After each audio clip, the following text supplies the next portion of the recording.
This is Julien Jean-Pierre from the Royal St.Lucian Seamoss Company, and you are watching Let's Talk About Seamoss.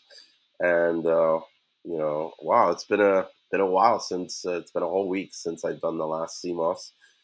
Sorry about missing you guys on Mother's Day, but it was just so hectic, and I was just so tired, and it was a crazy day all day. I was doing stuff for the church, and so by the time I was done, by the end of the day, I was beat. And yeah, and then I came home and had to cook at home, and so yeah, it was a lot of work. And so I decided to take the first day off, and yeah, but now we're back, and I actually have good news. I'm actually now streaming live on TikTok. Yay! I finally reached 1,000 followers. Took me not forever, but I guess I had a TikTok account for a long time. I never really messed with it, and then I um, I started fooling around, checking it out, and then I basically I found out that you couldn't do the live streams without getting 1,000 followers. And I started watching some of these guys on the live streams, and some of these live streams on TikTok. It's like what the fuck? Like, how are you getting 2,000 people watching some guy cut down logs? So I was just like, you know what? I'm gonna get on there and just do the CMOS show, and talk about CMOS, and I'll probably get a lot of followers watching it. So that was my plan, and it just pushed me to start doing to get more numbers. But it wasn't easy getting a lot of followers. I had to make a lot of posts, and then some of them went viral. And then I never understood why some of them went viral and then some didn't. And I don't know. TikTok is a strange animal for sure. It's a lot different than these other platforms, and yeah. So Natural Jenny says we are looking forward for our CMOS arriving. Yes, man. I'm excited for you too, man. I know this that the next shipment that's coming in, oh, it is some good quality CMOS, and I was just part of the reason why I started the show late tonight is I had a quick meeting with my partner, and we were tallying up for the next shipment, making sure we got stuff together. Oh boy, like I'll tell you this, shipping is it's almost like a second job in itself. You know what I mean? And there's always these challenges, whether it's vehicles breaking down, causing us not to be able to, load the shipment fast enough. To just the other day, we're ready to go ship, and I go to book the flight, and they're not flying anymore. And this was I was shipping Air Canada, and this stuff comes perfect. Like, it was like Air Canada was amazing, and then it's like, what? There's no Air Canada. So now we're scrambling, trying to figure out a new shipper, someone who can ship the CMOS. We might have to go to another one that we use. It's going to take longer, and everybody's waiting. Luckily, we order more than what we need, and we always have CMOS on stock. So I don't wait till we run out of CMOS before I order new CMOS. I wait till if we have 3,000 pounds, I'm ordering new CMOS when I get down to 1,000 pounds, because I know it's going to take a week or two to potentially get all this stuff together. And so that's what I do. You want to go outside? Is that what you're waiting for? My typical Mason, Let me just let him out so you can go bark at some of the guys outside. What's up, Exotic Demon? Thanks for joining us on TikTok. And Usha D. So guys, just so you know, I'm doing this live on TikTok, Instagram, YouTube, and Facebook. And so if you want to follow these other platforms, if I had another device, I would be doing it on Clubhouse too. But unfortunately, that's not possible. So I don't know. It is what it is. One of them had to get bumped. Sorry, Clubhouse, but you got bumped. I'll have to figure out a way to get a new. I don't know. I'll figure out a way. Maybe I'll get another device or something like that. But let me know if any of you guys have any questions about CMOS. I'll probably pull out some CMOS in a second to show you guys, mainly just for the guys on TikTok. I know these guys, Instagram, YouTube, Facebook, they're always seeing us, showing us CMOS. And if anybody wants to join in on the live on TikTok or Instagram or even Facebook, YouTube, just let me know. I'll send you guys a link, or add you guys in wherever it's appropriate. What's up, Bull City Seamoss, Angelic Face Creations, Rashad D? Thanks for joining me, guys. And I wonder if anybody's going to come and visit me today. I was talking to Ricky earlier and letting him know I was going to go on the live, but he's probably knee deep in grinding powder. It's just like his life now. Powder is becoming so popular with Seamoss, and I see his sales picking up and picking up, which is a good thing, you know. And I think that he made a smart move by positioning himself uh, in, a, in an area where, you know, he's producing it. Because here's the thing: as a small business guy, you can't be doing everything. You can't be this full jack of trades, right? I'm not saying it's bad, but like, you know, you want to have some freedom eventually, right? So you're not going to be wanting to be in the kitchen all the time. You need to like hand the job off to someone else, and it's better to hand it off to someone who's got some experience in the trade, who knows what they're doing, who respects what they're doing and cares about it, and has passion for it. And then you just hand it off to him and let him grind away, you know. And then you got your product already done, and you can focus on selling. You know, I always wonder if my business would excel faster if I had less time spending in the warehouse packing CMOS. Now I love packing CMOS, right? And that's part of the reason why I do it. That, and I'm just too cheap to hire people. But you know, eventually I need to look at that. I need to build a team. You know what I mean? So yes. What's up, Big Blessing Sean? Good to see you. How much of your CMOS does it take to make 16 ounce of gel? That's a good question. So I tell people about 1 ounce, and even though I tell people 1 ounce, by Exotic Demon, thanks for joining us.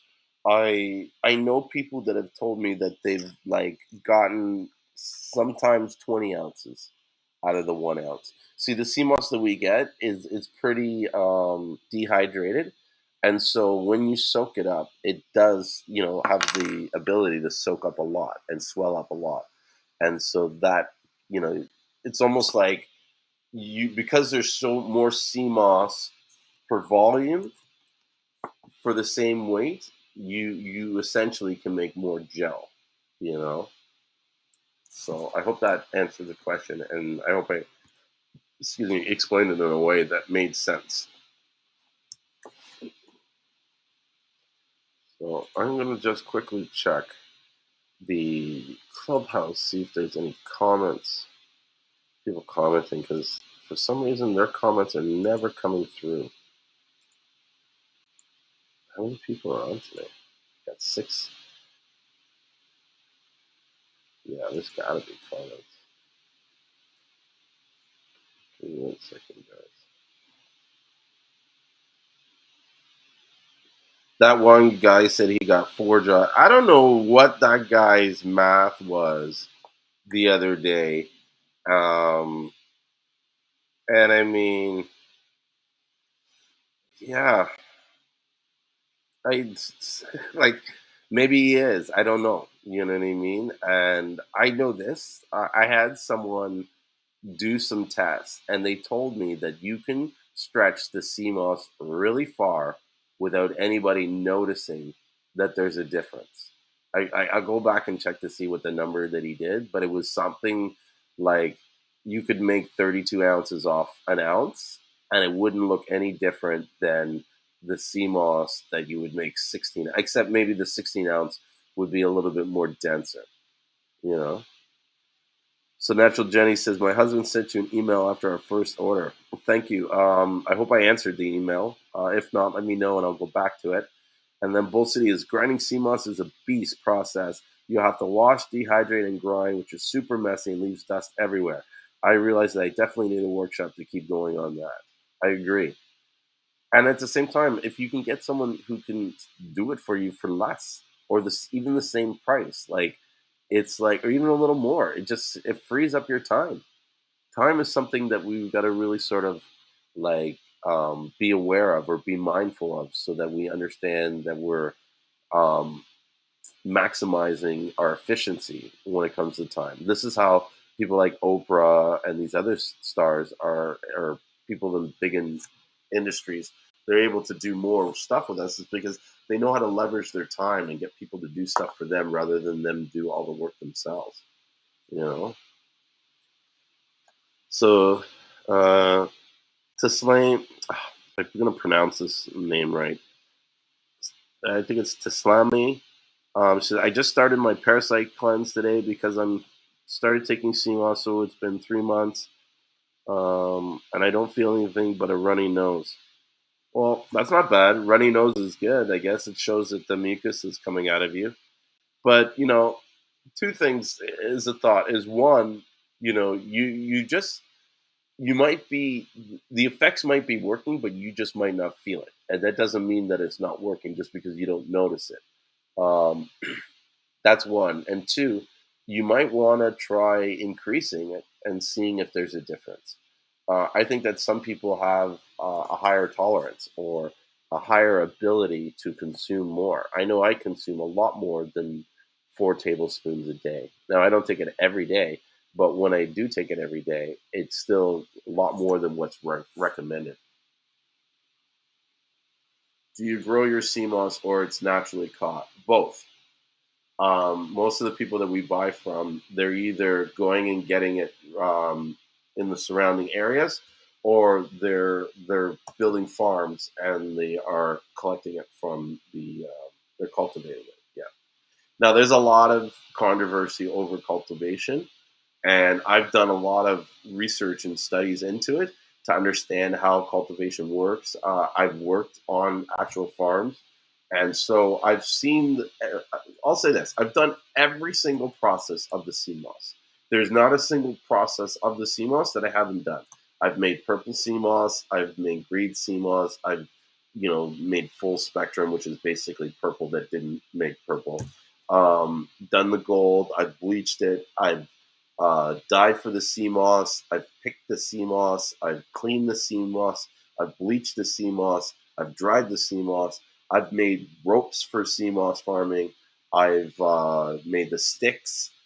I've done it, like I've built it, like put the ropes in, planted the sea moss, came back later, harvested, cleaned it, back cut, like the whole thing. And so people believe that the stuff that's naturally grown or naturally caught has better nutrient value, but it's the same sea moss. I'm telling you, there's no difference than the sea moss that's on the rock and the sea moss that is cultivated.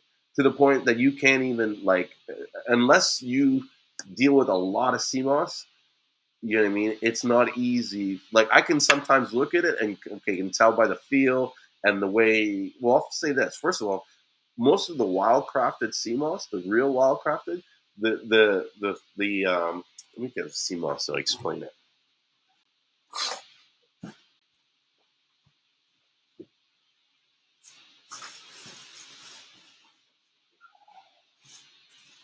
Oh, are you ready to come back in? Come on. Oh, so here's some sea moss that I have here, and so, and I'm not saying this is all the case with a lot of CMOS, but a lot of the real wild, rather crafted, when you look at these thin lines, they're going to be a lot thicker. And the reason being is that the stuff that's in the wild tends to get eaten more by the marine life and the fish and all these different animals that sort of like live in that sort of ecosystem. This provides a lot of habitats for different marine life, shrimps, lobsters, baby crabs, all kinds of stuff. And so turtles eat off the shit. And so when you're finding a lot in the wild, they'll become more thicker because the animals are eating off them. And so what you're seeing, these long strands, are actually the nubs because all the little finer, smaller bits like this get eaten off.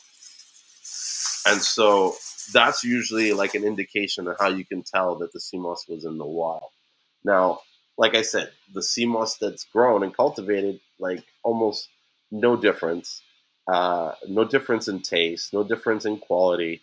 I did an experiment where I spent 2 weeks um, trying the wild crafted, and then 2 weeks trying the stuff that I was getting off the farm, and I didn't notice any difference.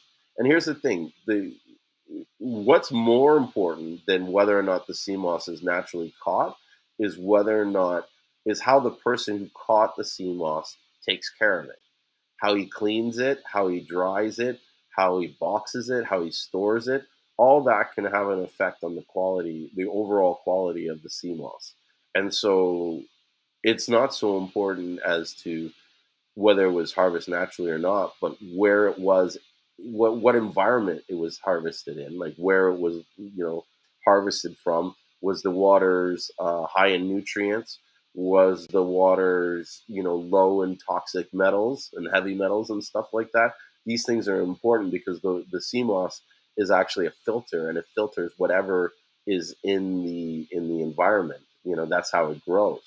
And so sometimes you can find sea moss in the wild that are located in areas that are undesirable for human consumption. You know what I mean? And I don't know. I don't want to be throwing shade on stuff, but the reality is this.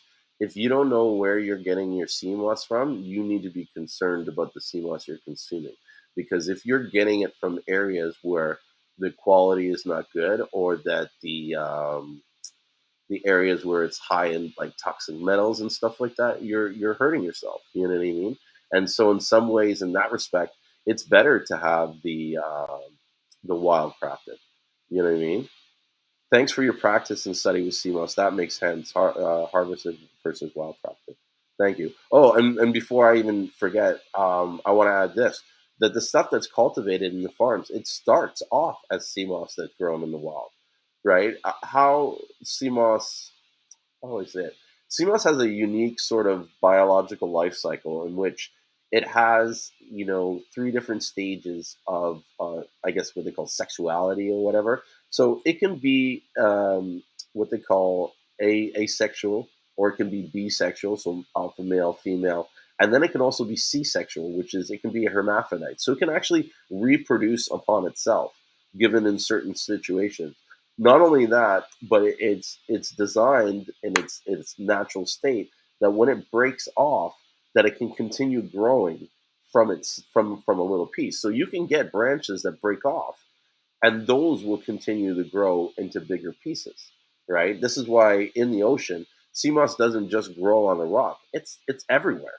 It will, collect in sort of like what we would call kind of like depressions in the ocean. There's these little areas.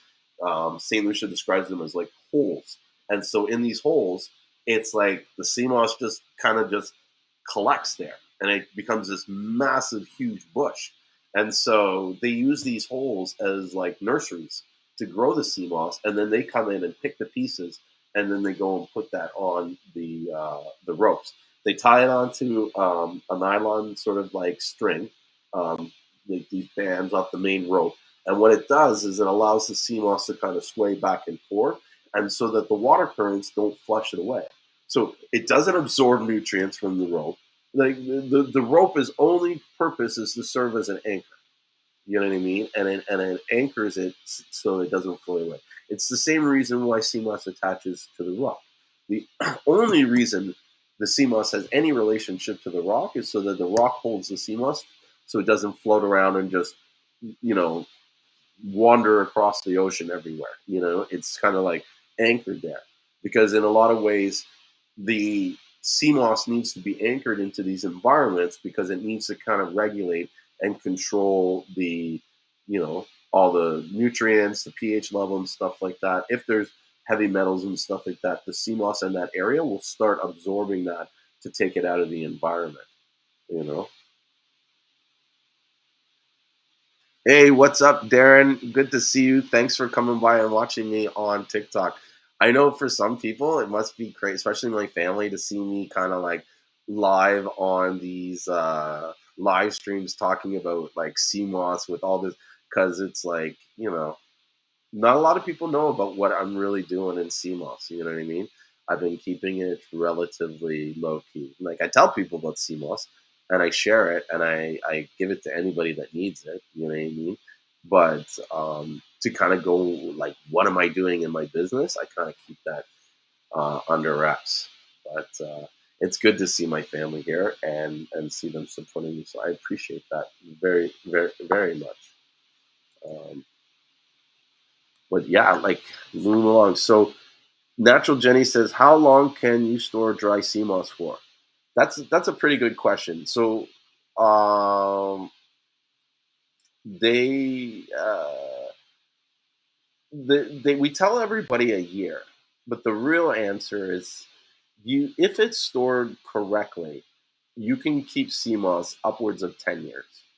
There's a lot of people that I've spoke to in St. Lucia who've said that they've kept their sea moss 5, 6 years, and I think that's part of the reason why we say 1 year is just because it's just easy. You don't know how long we've like our it's, for the most part, you don't know how old the sea moss is when you get it, except for our sea moss. Nowadays, we're moving so much and there's so much demand in St. Lucia for their sea moss that for the most part, all the sea moss is pretty fresh. It's so I would say that sea moss that you buy from St.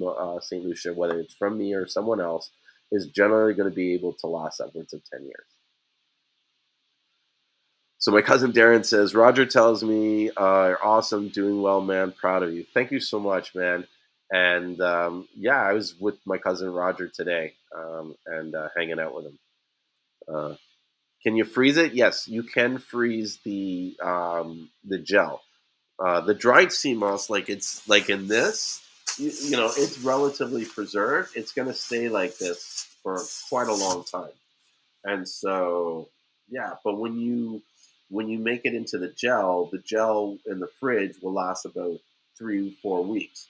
So in order to extend the life on that, you want to be able to freeze it, and that's what I do with my gel. I make gel like I think the last time I made gel was almost a year ago, and I made enough to like I made maybe about 4 or 5 pounds worth, and I just grind it up and put them in the freezer. And so what I do too is when I go to like different events and stuff where I know people are going to be curious about CMOS, I'll bring a couple of these packages of CMOS with me, and I'll just give them away. I have people try out the CMOS. I think that's one of the best ways to introduce people to CMOS is just to get them to try it, and then once they kind of try it, they become a little bit hooked on it. You know. Yes. Welcome, Lena and Dale Black Bass. Thanks for joining us. And if anybody wants to come on the live and chat with me, let me know. Um, Normally, I think I have a few people coming in, but I didn't do the clubhouse today because I switched it to do the. I want to start getting some more views on TikTok, and so I kind of like. I bumped off Clubhouse for TikTok, so I hope people weren't expecting the Clubhouse and got disappointed. But it is what it is, that it is.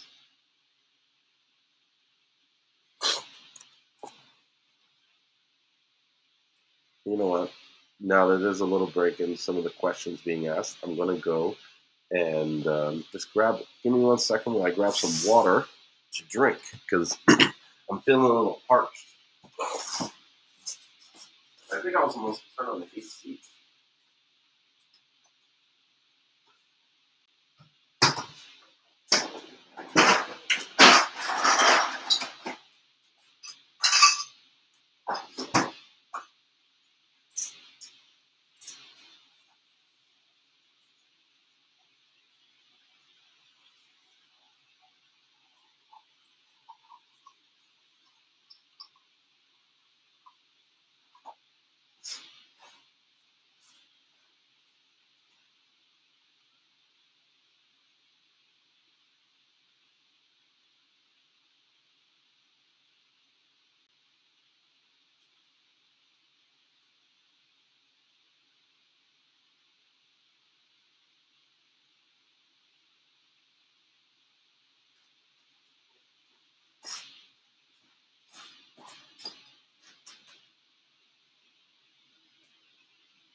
I'm back.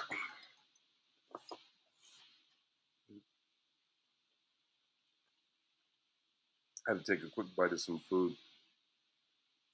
Oh, my wife's right. It is salty. Oh my gosh. I think she's put the salt on it. Mm. Well, it is what it is. You know. Welcome, Nose, Sneak One, Kalia, for joining. Let me go know if you guys have any questions about CMOS. We can. I don't think there's any subject that I can't really touch when it comes to CMOS. Although I haven't done a lot of research on the phytonutrient aspect of it, which I think that's something when I go back to St. Lucia, I'm going to spend a little bit of time at night reading. I like to do a lot of reading on vacations. And so it's the only time I can really sort of like clear my mind and not have to worry about doing this or doing that. And I can just open my mind and focus on it. And so I'm going to start looking into more of the phytonutrients and all the different amino acids and enzymes and stuff like that are in CMOS that a lot of people don't talk about. There's more to CMOS than this 92 minerals theory. In fact, that is just really what it is. It's a theory. There's no scientific backing to what that is. I've done a lot of research into understanding what's making up, what makes up the human body. And from the research of the books that I've read, there's only like 64 elements that make up the human body. And then when I look at all the lists, like there's people all over the internet throwing these lists, like, oh, this is the 102 list of minerals, or this is the 92. When you actually Google those those elements, it opens your eyes to realize that this person who put the list had no idea what these elements were and what they were doing, because the first four of them are like toxic to us and are not found in our body and have no biological use and stuff like that. And so why are you putting this on a list if it doesn't exist? It obviously means that you don't have any. You just kind of looked and said, oh, this works, this works, this works, this works. It's like, no, it doesn't work. You know what I mean? The list is really small. And from other CMOS sellers that I spoke to that have gotten their CMOS tested, they've said that the CMOS is it's more like 64 elements. You know, so I don't know what to say, man. Don't know what to say. You know what I mean? It is what it is.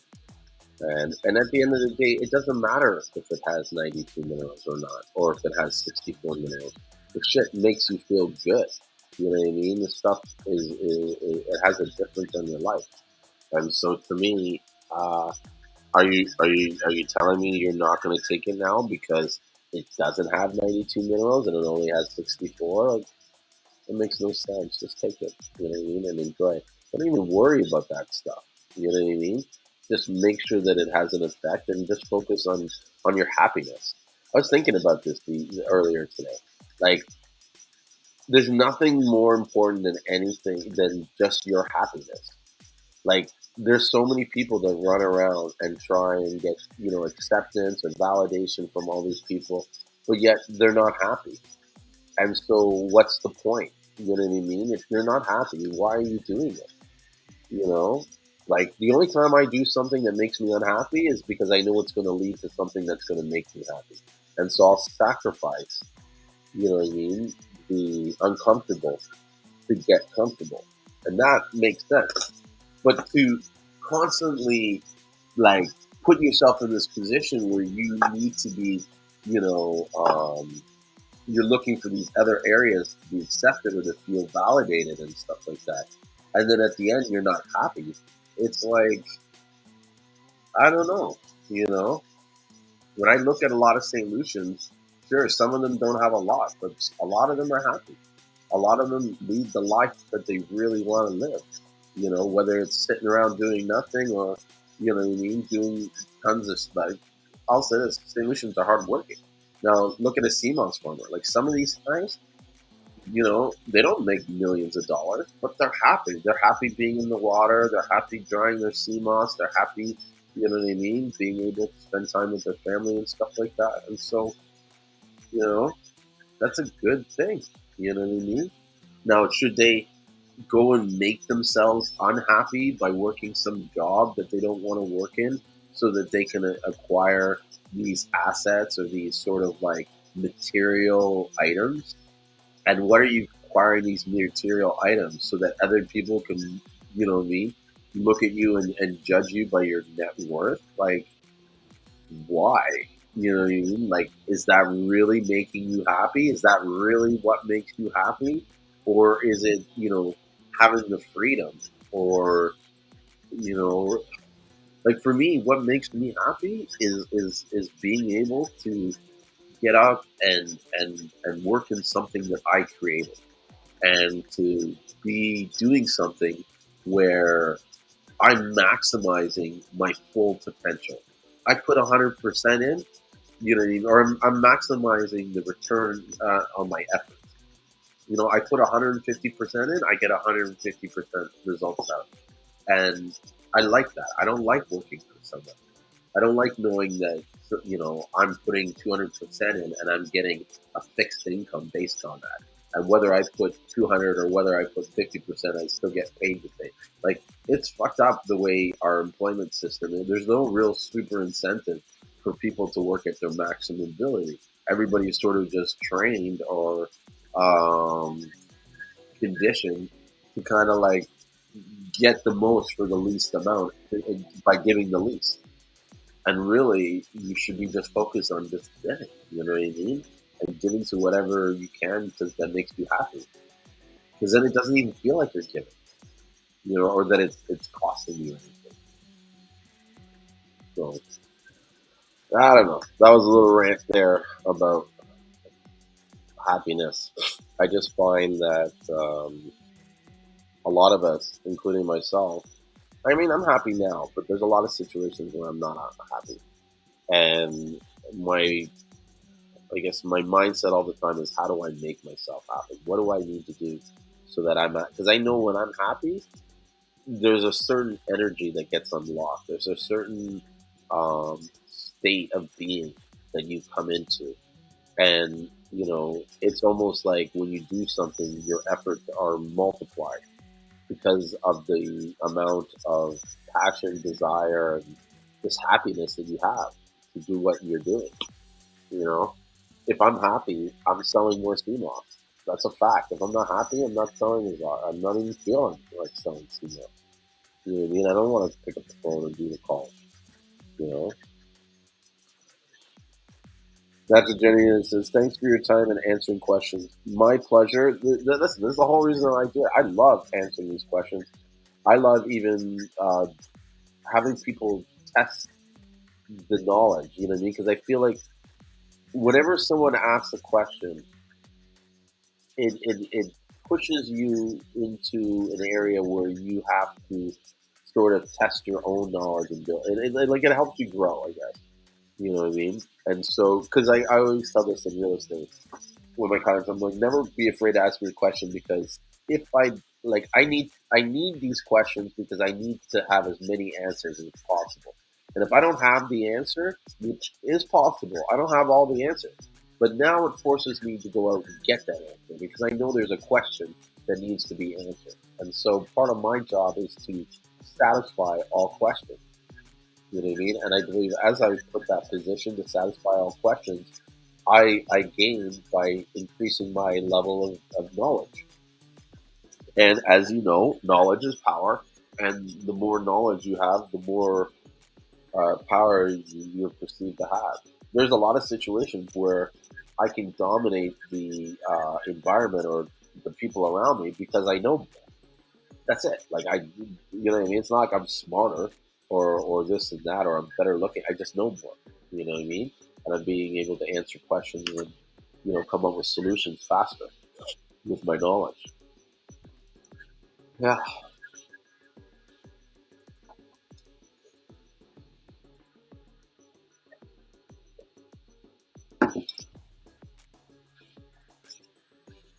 So I wonder if anybody has any questions about business, advertising, marketing. I've been working on a lot of that lately, and so that's something an area I wouldn't mind touching on. Or I don't know. I'm always fascinated by marketing, like trying to understand consumer behavior, trying to understand what makes someone decide to purchase. You know what I mean, like what is that sort of okay? I'm going to go with this person. And I think that every person that is selling needs to sort of be mindful or aware or put it into a thought consideration about what their target market's behavior is like. You know what I mean? Like what do they like to do? What motivates them to purchase? Why? What motivates them not to purchase? That's a big thing that people don't focus on. You know what I mean? Like, are you looking at your site? Are you looking at your branding and your materials to make sure that what you're doing is not scaring people away or not turning people off? You know, because I know for me, one of the biggest things that turns me off on purchasing is when I go to the website and there's no phone number on there.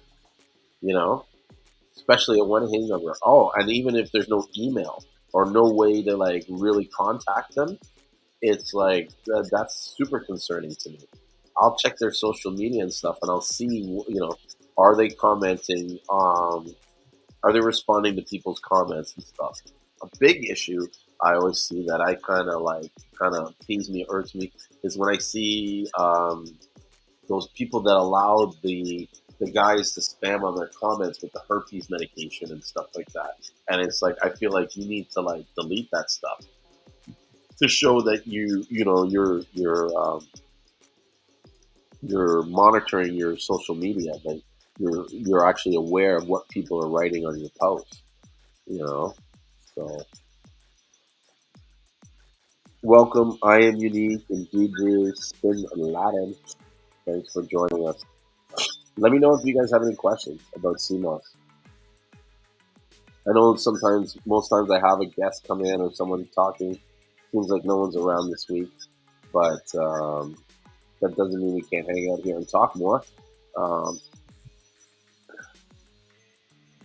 those guys are like Hydra. What's Hydra? I'm not sure what Hydra is. Has anybody else noticed that there has been an increase in sales and stuff lately? I noticed business is starting to pick up quite a bit, and which means other people's businesses are starting to pick up. And so, Hydra, the multi-headed beast. Let me look that up. That's probably some mythical beast.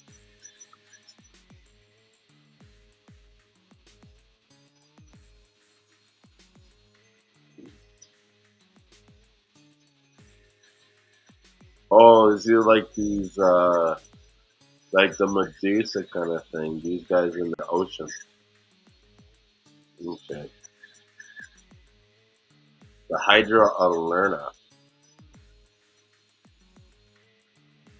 It's a serpentine water monster. I think I used to see. Who used to watch Hercules in the morning? I think that might have been a Canadian thing. But in when I was a kid, there used to be, or not. Yeah, it was Hercules. There was Hercules, and there was another one called Rocket Robin Hood. And I used to watch those in the morning. Hey, what's up, Capone? Good to see you, man. Happy birthday, bro. I hope you're enjoying your birthday, even though you're here on my live stream. And he tells me that we're probably not out, so whatever. Let me know if you have any questions on CMOS, Capone. That's one of his buddies from St. Lucia. And what's up, One Dope Crafter? That's a cool name. I like that. Yeah, so lately I've been getting into redoing our Facebook marketing and understanding the different audiences and stuff like that. I don't know if anybody else is aware, but Facebook has done a lot of changes to, or Apple has done a lot of changes to their operating system that's causing effects with your Facebook marketing. And so now it's become more of a challenge to kind of do it. But I feel that part of the biggest problem that people have when they're starting their Facebook marketing is that they're not coming at it with a strategic approach, and to understand that, as consumers, if you understand the consumer behavior, or you learn more about the consumer behavior, you realize that in this day and age, the way the market is, consumers need to be warmed up to something. They will, there are certain things that are like impulse buys and stuff, but with something like CMOS, you know, unless it's priced and positioned properly, it's not so much of an impulse buy. It's something that they become curious about and that they have to learn a little bit more about before they actually decide, okay, I'm ready to pull the trigger. You know what I mean? Unless they're getting it from someone directly, like face to face. This is why I always say to people, these pop up shows, these face to face events, they're sort of, when it comes to selling, they're way more beneficial because you connect with the person when you see them belly to belly. You answer their questions quickly. You can satisfy any of their curiosities, and you can give them something that they can look at, touch, and feel. This is all not possible when you're on the net. And so, because of that, you have to employ different strategies in order to capture these buyers. And all these buyers are at different various stages. They're at the introduction phase, the learning phase, the research phase, and then, often the purchase phase. And sometimes they can run through these phases very quickly if they're given the right information and, they're presented with the product in the right way. And so when it's online, you need to sort of find these customers first, identify who's interested in CMOS, right? And then from there, you have to decide who's at which phase are they at. And you got to strategically kind of use your ads to direct or sort of identify who the buyers, and then to direct them into the appropriate, to send them the appropriate marketing that helps them come to the decision that you're the place that they want to buy CMOS from, right? Because the biggest mistake that I see, and what generally happens, is that people will create an ad and they think that this one ad, it's like everybody's interested in CMOS like they are. And that's not the case.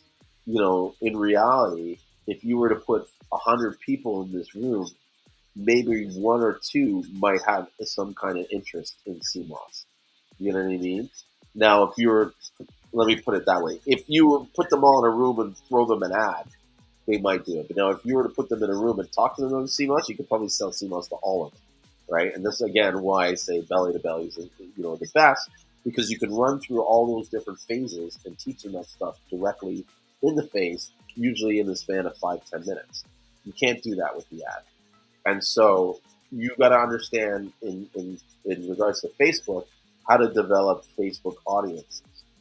And then you need to start creating audiences that help identify the different customers at the different stages. Usually by putting information ads, asking them, questions, are you curious about CMOS? Would you like to know the top 10, things that CMOS has? If someone has heard about CMOS and they have an interest or they want to know more about CMOS, they're going to click that top 10 benefits of the ad. Now, if there's someone who already knows the top 10 benefits and have already, say, been curious about CMOS and are probably at the research phase, they're not going to click that ad. You need to click a different ad for them, or create a different ad for them so that they will click that to get more information, right? And so when you do that with the Facebook pixel, once they click the ad, you can then capture and say, okay, all these people that did this sort of event or this sort of action, I want you to stream these ads to them, and only these ads. You know what I mean? And that way, what happens is that you're not just throwing your ads out on a wall and hoping that it sticks. You are finding the people that are more likely to purchase your product, and you're allowing Facebook to stream ads to them. And then Facebook, with their algorithm, will be able to sort of narrow down the buyers that are going to convert the most. And then during this whole time, you need to understand and follow a thing called ROAS, which is called return on ad spend. And so basically, you need to control your budget, your ad spend dollars, in a way so that you're not spending more money than on ads than you're making from the profits of your sales. Because if you do that, then you will run out of money and not sell enough products. You need to sell, as you scale, you need to balance it in such a way so that as you sell more products, you put more advertising. You put more products, you put more advertising, and you do it. You don't want to put a ton of advertising and you got to wait for your sales to come up because eventually you're going to run out of money for advertising. You need to keep feeding that beast in order for it to keep growing. But you can't feed that beast if you don't do it in a balanced way so that it has a proper trajectory of growth. So one Joe Crafter says, how are ways you ingest your moss? I think it's straight or in a tea and my oatmeal, but can you put it in everything like paste sauce, let's say, or in cooked foods like beans and stews? Or, oh, sorry, pasta sauce. Yes. People put it in pasta sauce. People put it in salad dressings. I generally consume it in my oatmeals or in a tea. I've seen people eat it raw, like literally wash the sea moss like this and eat it dry, you know what I mean? And so to me, that's gnarly, you know what I mean? But they swear by it. Hey, what's up, Resistance? Natural Formula. It's good to see you. I hope you're doing good. You know what I mean? Thank you. I appreciate it. I'm just trying to, help the community grow. You know what I mean? I feel that if we work on building everybody up around us, then we naturally just grow with them. And I feel that the position that I'm in and sort of like the purpose as to why we're doing this. Now, I want to say it's not the main purpose, but it's one of them. Is to create opportunities for St. Lucia, and so this is just one way that I'm doing it. You know what I mean? By helping everybody sell more CMOS, especially by helping more people sell more CMOS, I hope that more people will be able to buy more St. Lucian CMOS, and by them buying more St. Lucian CMOS, then I achieve the goal that I want. I don't really care if you buy CMOS from me or you buy CMOS from someone else, as long as you're buying CMOS from St. Lucia and I'm watching the people around me prosper and grow, it's going to help me out in the long run. So yeah, bro, let's set something up. You want to come down to St. Lucia? I'm going to be down there from June 12th to July 10th. And so the first 2 weeks I'm kind of tied up with family stuff, but the last 2 weeks I'm free to run the island, and I suggest you come down around then, and let's go. Like I'll take you on one of my buddies' farms, and we'll go to work. You know what I mean? I have some jokes and fun. We'll do a barbecue, and I don't know if you eat meat, but if not, we'll grill some vegetables. But we'll do like a little barbecue and chill out and have some, some cold ones, and do the CMOS life. So reach out to me and let's set something up. And that's an open invitation to almost everybody. Oh, you're born on July 8th. That's nice. You'll be you're a Cancer like my brother. That's it, bro. Let's do the barbecue. Oh, there's nothing better than a beach barbecue in St. Lucia, right? Because not only do they bring their own meats to grill and stuff like that, but sometimes they'll just catch fish out of the water. Like, I don't know if somebody's seen. I posted some ads on Instagram and YouTube that I made where I had footage of guys in the water with this big net. That day was a Sunday, and that whole family basically went out with this net, and they were catching sea moss and catching fish. And then they caught all the fish, and they basically roasted the fish there on the beach. The whole family ate, and then the stuff that they had left over, that was stuff that they saved to feed them for the week. So that was sort of like their family day that they do. I don't know if they do it every week, but they probably do it often. And it's kind of like one, entertainment, and then two, they provide themselves food for the future. Yes, man, so many stories. Like, you know what? There should be one day where I dedicate a live stream where I just talk about all the different stuff that I did in St. Lucian, all the stories and stuff like that. I got to go back and remember some of them because some of them are funny. Like I have this one story about the cats and how the cats in my house were like stealing stuff out of the house, and I didn't know that they were like. So I'll go into this real quick. So I get to St. Lucia, right? My dad's there for a couple months already, or a couple weeks. So I get there, and the whole time I'm there for the first couple of days, he's going on about these cats, right? Because there's cats all around the neighborhood, right? There's cats who do this, there's cats who do that. I'm like, what are you talking about, bro? He's like, the cats are always stealing stuff. And I'm thinking this guy's going mad, right? He's talking about the fucking cats. One day I'm like sitting there relaxing watching TV and I'm in the living room and I look over and underneath the couch there's this cat and he's just like like sneaking around and I was like what the fuck, and then like the next day I'm sitting there outside and I look to my side and there's this cat and the cat has this giant loaf of sweetbread in its mouth. And I was like, my God. And I chased this cat like, down the street. And like he had dropped the bread and I almost got the bread back. And then he doubled back. Somehow he got the bread back from me. I was just like, oh, this little crafty piece of shit. And yeah, these cats were driving me crazy. And they were constantly stealing stuff out of the house. Like you couldn't leave something on the table because you turned your back and it would be gone. And the so for a while we kind of dealt with it. It was like, okay, these are the cats. You know what I mean? That's what they do. They're hungry, whatever, right? The day that it was like I had enough and that was it was so my dad makes cheesecakes. He loves making cheesecakes. So he made this badass cheesecake.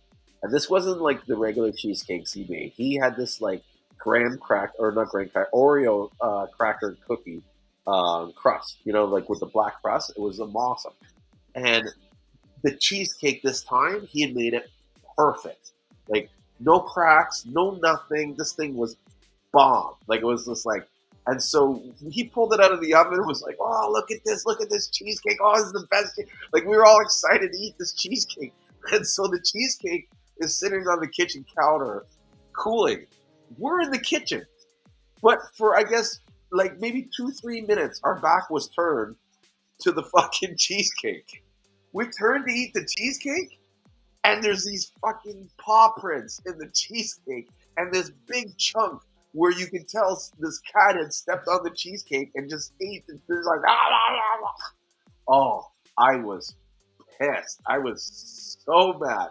I banned all. I that was it. Like the cats could not come on on the property. The second they stepped in, I would come out ah, ah, ah, and just chase them away.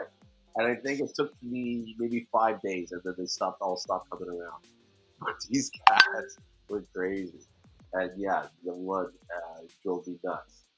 And then one of them actually got caught in the house one time. That was funny. But you know, I'll save that for another story because I don't want to be just telling cat stories online. Hey, exotic demon, looks like you're back. Well, he's very long gone. But let's talk more about Seamoss. The allergies have been kicking in, making it hard to breathe.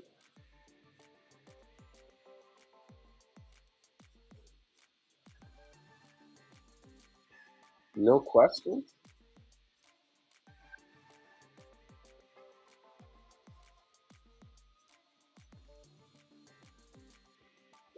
Oh, wait a minute. And then maybe I'll continue my talk on the Facebook marketing. And I actually started doing some TikTok marketing too. And that's been pretty good too. It hasn't been bad.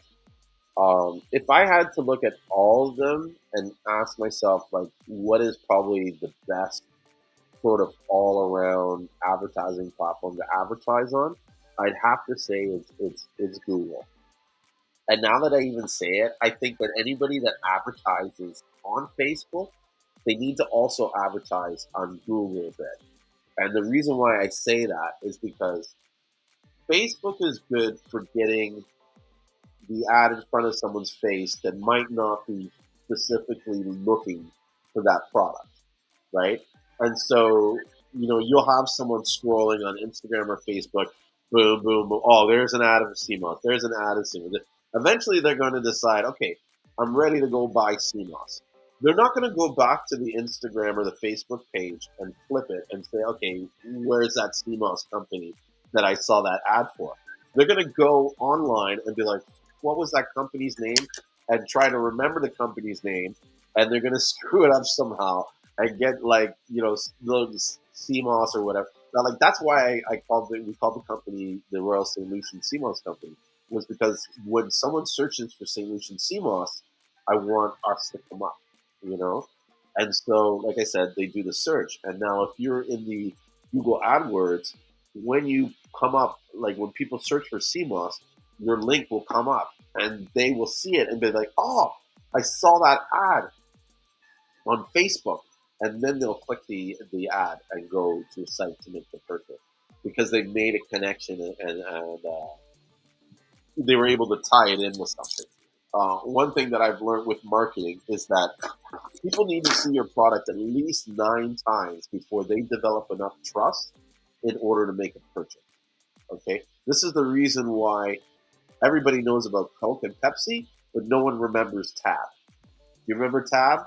Tab was that the first Diet Cola that ever came out. No one knows about them anymore, even though the product is still made, still available in stores and stuff. But we, for the most part, don't see it because they're not throwing ads at us. If they were throwing ads at us, then we'd be like, oh, yes, I remember Tab. It's that commercial that we see. Most of the stuff that we know and recognize, it all comes from the shit that we see on TV that's being fed to us.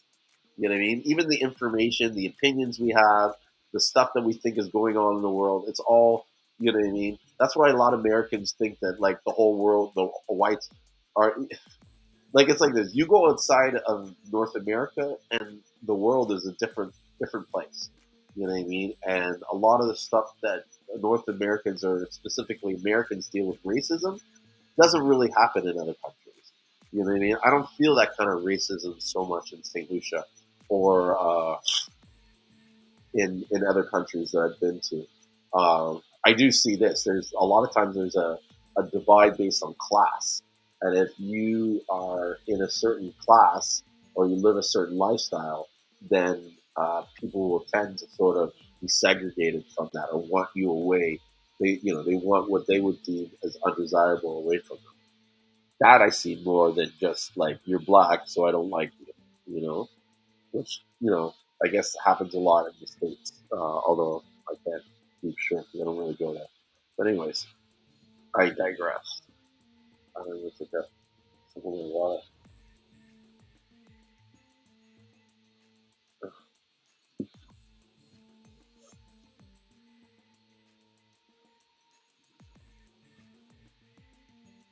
Let's see if there's any questions on the Facebook group. Oh, there are some questions. So Mark Anthony says, "Hey Julian, I really enjoy your talks on CMOS. Thanks, man. I appreciate it." Um, And Tanisha says, suppose you do too much when you soak. Can you freeze that then unthaw it when you get another order? I don't do this as I measure it to get just the right amount for orders. Yes, if you have more CMOS, I would freeze it, but I would freeze, like if it's in the raw CMOS, like soaked, freeze that in water, right? Don't freeze it on its own because it will break down and become mushy.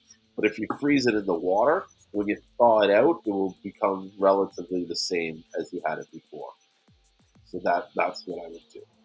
I hope it's still there because we asked this question like a half an hour ago. Mark Anthony says, I had a back injury, but since I started using CMOS, I'm lifting heavy sacks when I'm harvesting and no problem with my back anymore. Nice, man. And I wonder if he's from St. Lucia and where he's from. I think he's coming from the CMOS Buyers Club that we have. Mark Anthony. Oh, yeah, he's from Beckway in the St. Vincent and the Grenadines. Listen, that CMOS farming, that shit's hard work, man. I don't care what anybody says. It's like it's fucking hard work, and it's long work, and you know, it's. I don't believe that these guys get paid as much as they should be getting paid. I feel like the current market right now for CMOS is lower than what it should be, considering what it does and what it can make. What it can do to you, and how much you can get out of the product. I feel like the price that some of these people are paying for it is super low, and even like the how do you say it? Like especially, and I'm not trying to shit on the gel makers, right? But especially when you're in a situation where you're making gel, the margins are so large or so wide that you have room to pay $2 more or $1 more. And the reality is, unless you're moving like thousands, you're really not saving that much money.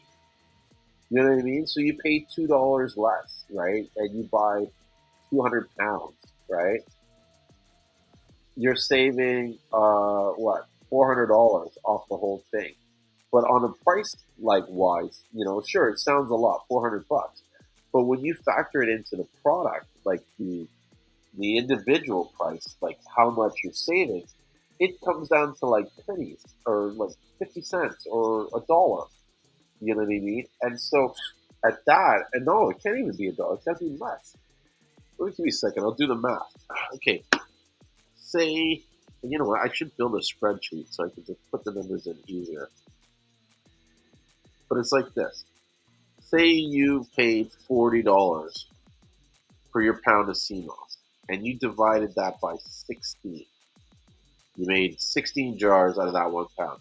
You're paying $2.50 for that CMOS for each jar. Now, if you were to pay $35, $5 less a pound, which seems a lot, right? But 35 divided by 16, it's $2.18. So you're saving, by dropping the price $5 a pound, you're really only saving 30 cents on your product. And the reality is that if you were to just sell more product, you'd make more money. You know what I mean? It's. I try to explain this to a lot of times to people. It's like the people that are buying from me, so they understand. It's like you pushing me for less money is not going to really benefit you in the long term. Because if you're selling the same amount of CMOS, then you're making, you know what I mean? You're just making that small amount of what you're saving. But you can pay that same price on the CMOS and not save that money, but sell more. And then you're increasing your value, like you're increasing your profits. And so I see a lot of people focusing more on the price that they're paying than on the amount that they're trying to sell. You know what I mean? If you focus on just selling, it's almost like it doesn't matter what price you pay, because you would move it so quickly that you would still be making a quick profit off every little piece, that it would add up. And so you need to be mindful of this, because in your effort to save $5, that's a huge amount to the farmer. You know what I mean? And at the end, that's who it comes down to. Like that's more like every dollar, like every dollar you push to get lower, it falls back on the back of the farmers eventually. You know what I mean? And I don't think that's right. I don't think that they should. In some ways, I wish that they would kind of hold firm on their pricing and not sell it for less, and be sort of like, too bad, so sad if you're not willing to pay that price, because and just hold the value of it, and then the market would adjust. You know what I mean? And sure, we may be paying a little bit more for CMOS, but it's not much more, not for what it does, not at all. You're paying $2 and 50 cents. You know what I mean? For 2 weeks of medication that will change your life, that will make you sleep better, that will make you more happy, that will make you more have more energy, clearer thinking. It's almost like at the price that it costs to do this, there's no reason why everybody's not doing it. You know what I mean? This is cheaper than a cup of coffee. Like you talk about investing in your health, this is not even investing in your health. Like that's like what I'm saying is sorry, let me rephrase that. That's barely an investment. Like there's no reason why you can't spend 40, $60 that's gonna last you 3 months or 6 months. You know, that's a small price to pay. There's people that are paying that for medication, and it lasts 2 weeks. You know, let alone a month. That's something to think about.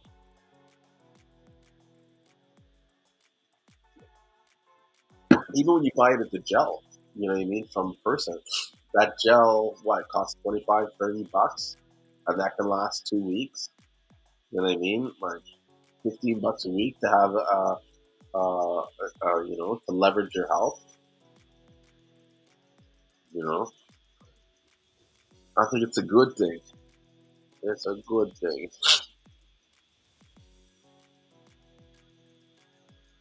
Let me just check some of these comments. I've been thinking about hosting something where, uh, thinking about hosting something more private, like almost like a mentoring club for those that are kind of like really serious about investing in their business and wanting to grow their business. Because there's a lot of things that I really want to get into and talk about, but it's hard for me to do it because being on an open platform like this, everybody can see your stuff. And while I'm usually an open book, I do have to be mindful of some of the information that I give out because um, you create haters. That's basically it. At the end of the day, you don't want to become a target. You don't want to uh, have give someone fuel to burn a fire. And so I've been struggling with this a lot of times where it's like I want to give more, but I'm holding back in some ways. People don't realize they think I'm giving the whole thing, but I am holding back, and it's just mainly because like I need to control who sees it. You know what I mean? And as mean as this might sound, but it's the fucking truth, right? Um, I'm not ashamed about it. If I'm going to give out information, if I'm going to help someone, I want to help someone that I like, that I think is cool, and that I think is going to be a benefit for this industry. I am reluctant to help someone who is going to take the information that I give them and use it for their sole benefit, for their sole personal gain. You know what I mean? Because I feel like that is not achieving the goal that I'm setting out to. It's like counterproductive. It's a waste of my time. And so I don't want to waste my time like that. And I don't want to give these what I would call dickheads fucking, you know, I don't want to help them build their business. You know what I mean? That's the truth. You know what I mean? If I'm going to help build someone's business, I want someone that's going to appreciate it, that's going to respect it, that's going to take the information and teach it to someone else. Do you know what I mean? That's the biggest thing. If you don't spread the information that I'm giving you, then it dies right there. And it's, like I said, it's a waste of my time. Why would I teach you something that you're not going to share with other people to help them grow? My goal is to grow this. And if you're not helping me grow it, you're not, why am I doing this? So this isn't, like, no one's, I don't want to say, like, this is a free service. But, this is, it's true. It's like, I have choice. I can pick and choose who I give my information out to if I want to. And I honestly choose to give it out to people that I feel are going to benefit the industry. And if and I feel that there's a lot of people that are watching that might not. So that would be my reasons for sort of doing something a little bit more exclusive, is because I want to grow the industry, but I want to make sure that I give it to the right people. You know what I mean? The right people that are going to take it and do right with it. You know, so look out for that as I get around to it. I think when I get back from my trip, I'm going to be able to do a lot of different things. I'm going to be able to do a lot of. I'm going to be able to implement a lot of the ideas that I had. Well, I got to tell you something.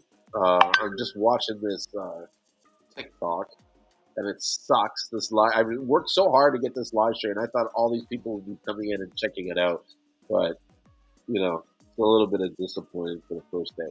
And so it's not to say I'm going to drop it because I know these things take time to build.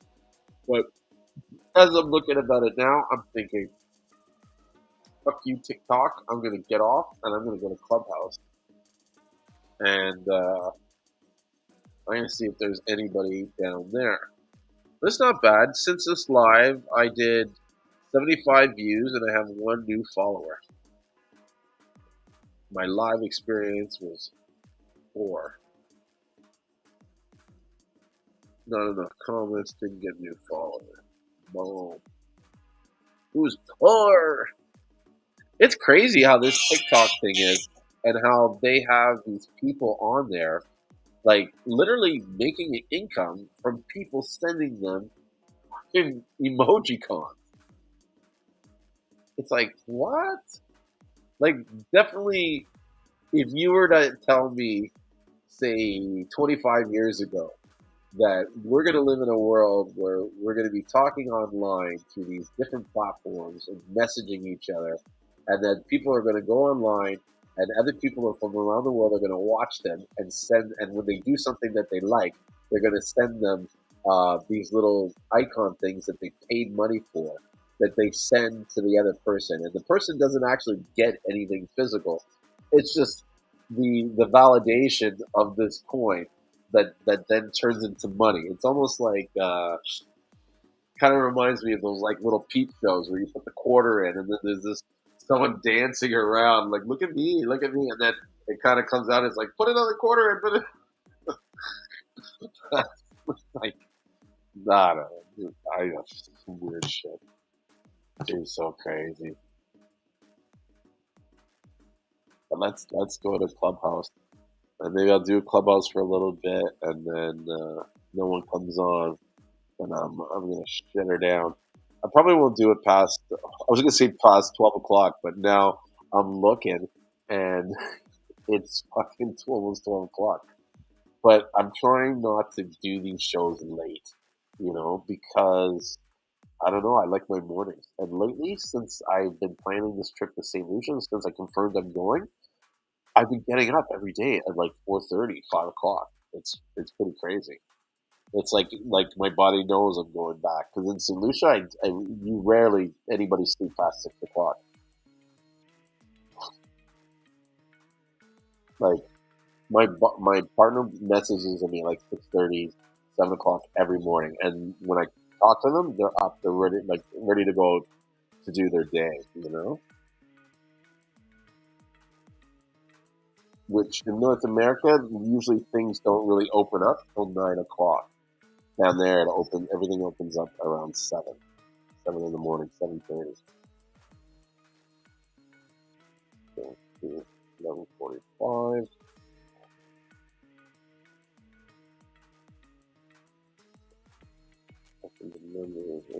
Publish this. Let's start the room. And let's see if anybody joins us. Let's start the room.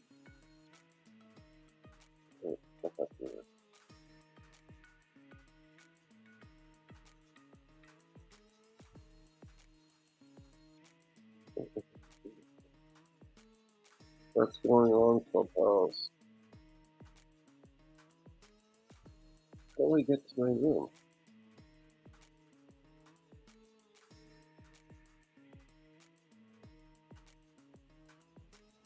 There we are.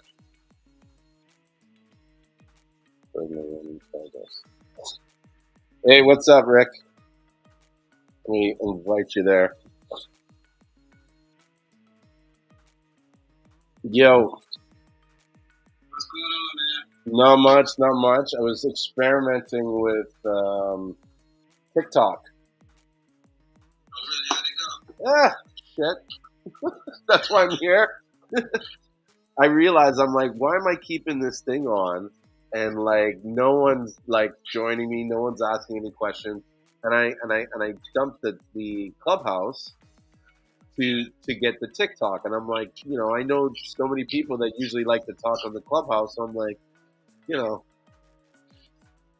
this isn't working. Let me switch it up. You know what I mean? Back to what works. What's up? I always like I go to pronounce her name and I kind of like Asa, Asa. You know what I mean. I hope you're having a good day. And hello, Sandra, in there in the room and stuff. So what's going on, Rick? What have you been up to today? I'm running behind, and so I'm doing capsules right now.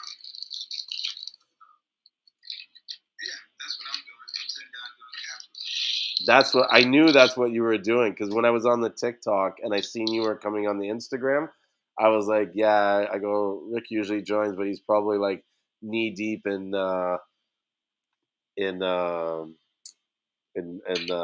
CMOS powder. Yeah, so I grinded this morning, and so now I'm filling up right now. So Wicked. I'll be doing this for like half the night. Yeah, and don't you have one that does like 400 capsules at a time? Well, the one I work on most of the time is the one it actually does 600 capsules at once. Oh wow. But I'm about to, you know what the crazy thing is? All day long I've been looking at going automatic. Yeah. So I think that's my next step. Because once these orders start coming in a little bit more, it just makes sense to go automatic. I actually have a secret idea of something that I'm working on, and I was working on it with a guy who our partnership kind of I want to say fell apart, but it dissolved, and so you know what I mean. I have the idea, so to me it's kind of like, all right, I'm gonna go for it and do it.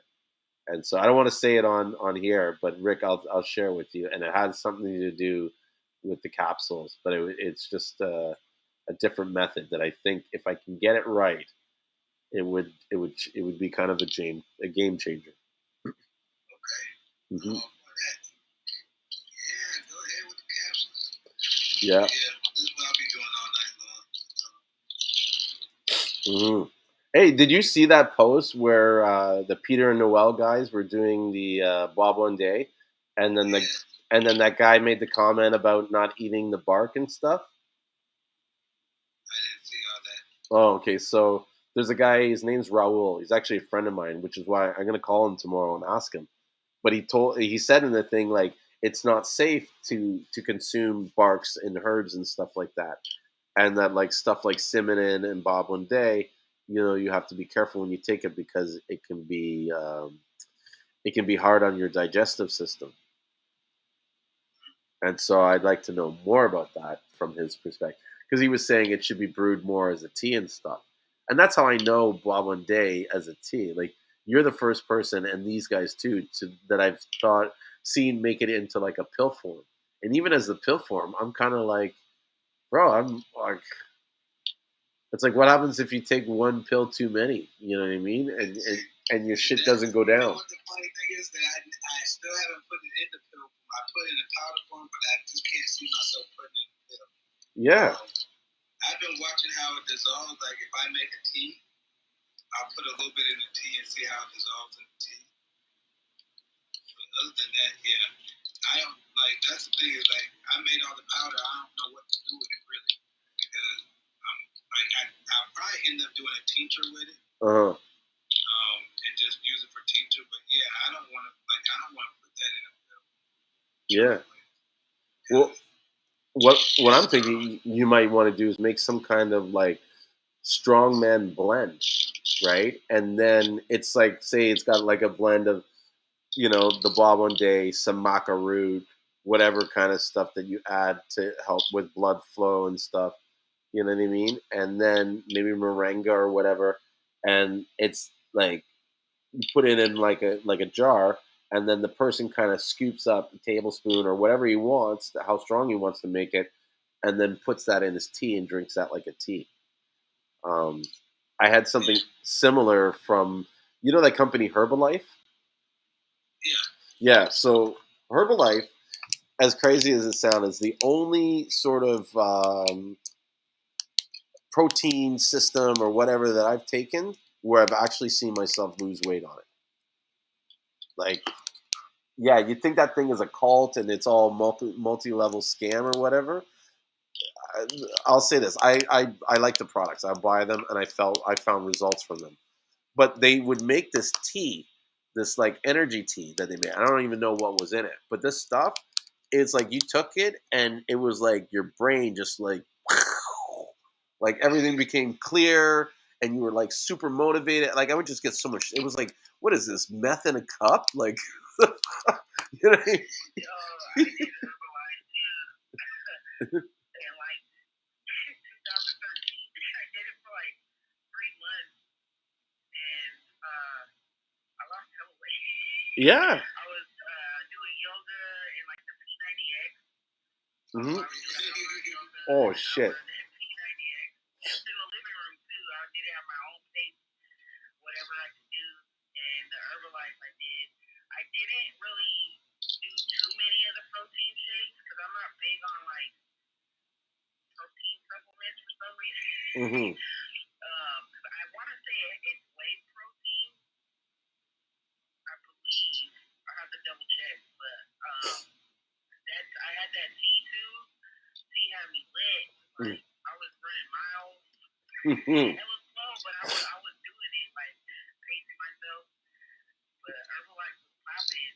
Yeah. And the only thing was I wanted to buy some in addition to what I'm doing now, but they want you to like sign up and be up under somebody, and I don't want to do all that. I just want to grab some and that's it. Bullshit. I hate all that stuff. I hate that whole sort of like sign up. Like I don't know the amount of people. If I had $1 for every person that tried to approach me on those business concepts, it's like I wouldn't have to work. I'd be retired. But what I try to explain to these people, because they're always like, "Oh, you'd be perfect for this," and I'd be like, "Hell no, would I be perfect for that?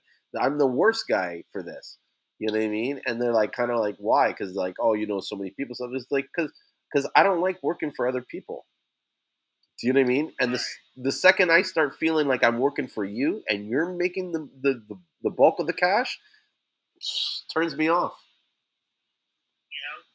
Do you know what I mean? I'm just like, I didn't really even sell it to people like that. I yeah. did it for myself to see what it does, and I mean it worked. I didn't really follow like their program. I just did like the meal supplement shake, and I did one protein shake like after I work out, Mm-hmm. and then I would eat healthy meals and snacks and stuff, and that worked for me. I wasn't doing their whole spiel. Mm-hmm. No, me either. Never been into it.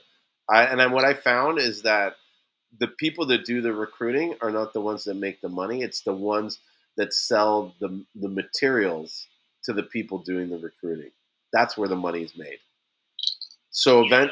I was agreeing. I was like, yeah. Yeah. So eventually, how I seen the system work is that you're supposed to build your downline and all this stuff until you have your own little mini community that are buying stuff, and then you get them to you sell them on all the materials that they need to get to the area that you are at. So it's almost like they're like, oh, you want to get to my level? Well, you need to study this book and you need to read this thing, and here's some scripts you should buy. And oh, you're having trouble with your sales here. Let me throw this market to you. And everything you buy is $20, $20, $20, $20, $20. You know what I mean? But they all cost $1 in material.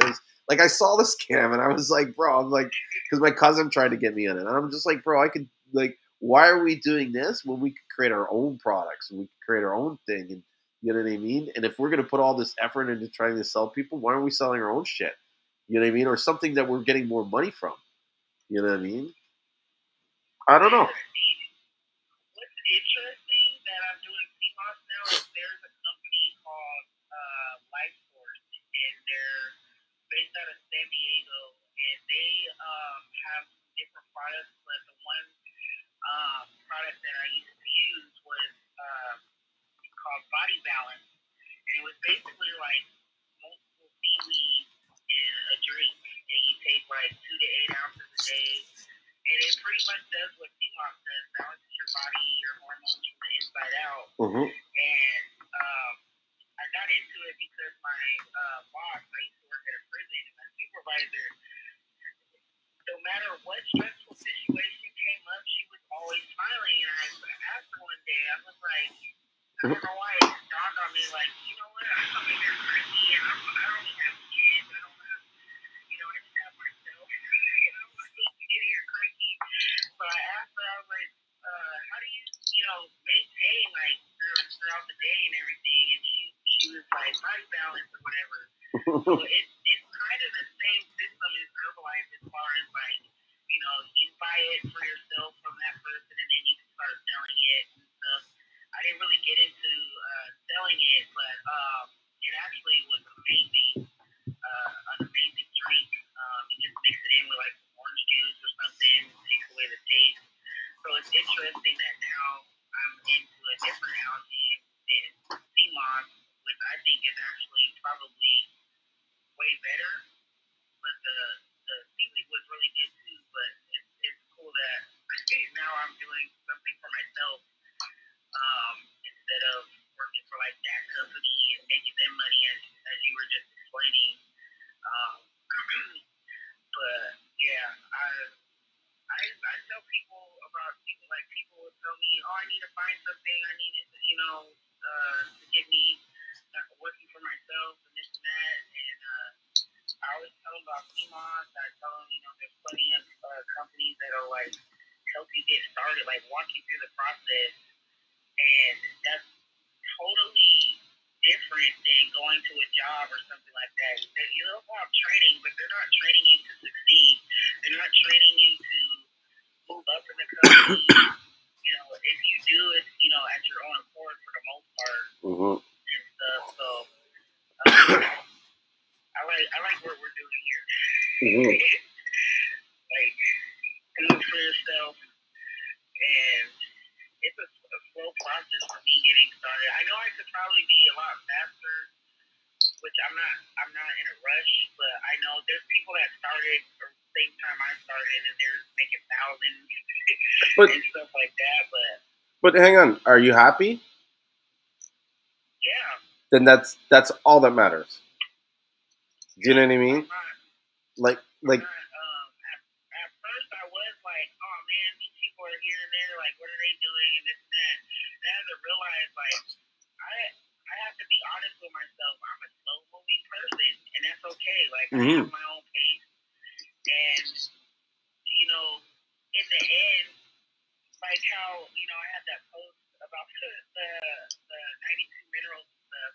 Like, we already had our talk, but I wanted to see what the people in the group were gonna say, because a lot of people are advertising it like that.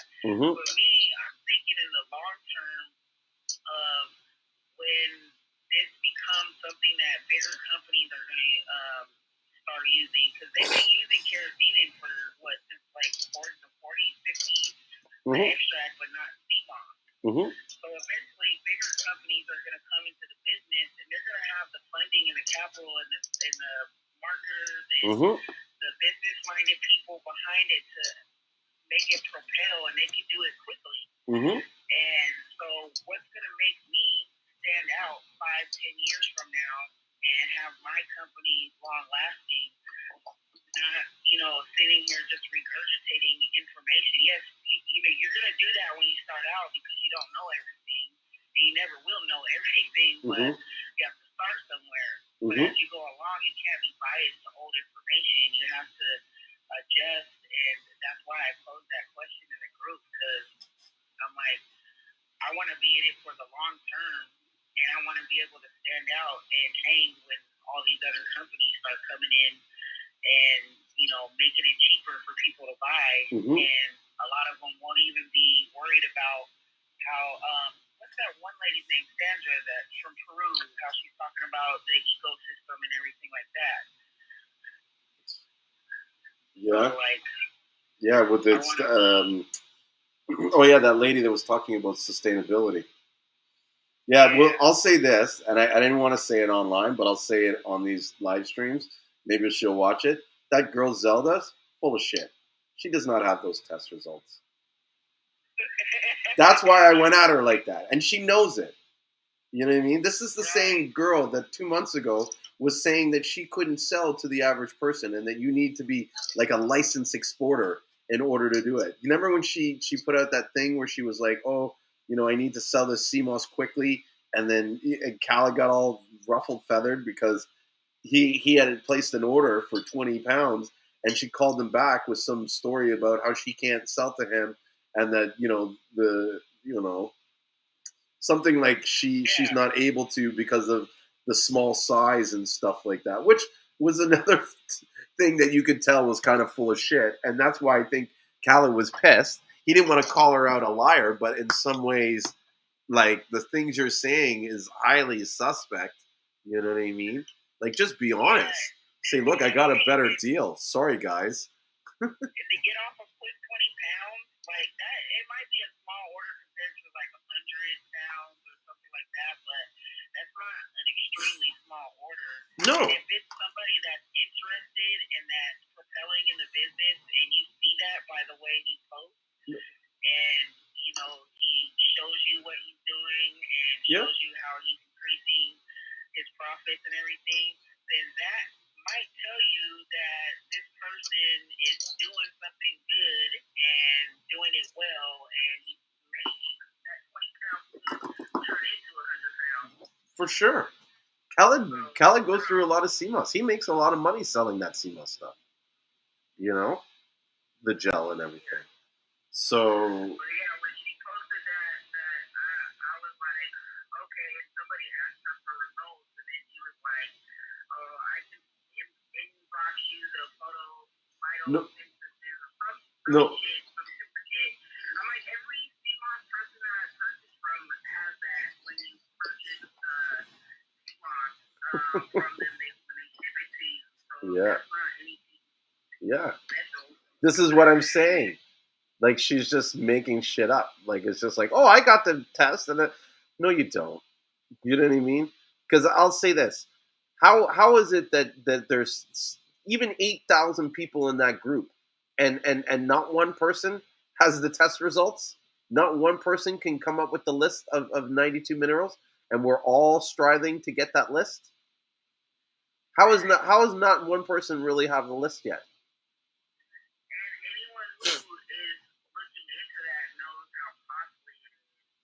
Yeah. For each mineral, and because it's like, I describe it as like a blood test. When you go to the doctor nowadays, you can't even just ask them for a blood test for whatever you want, because the insurance companies don't want to pay for it.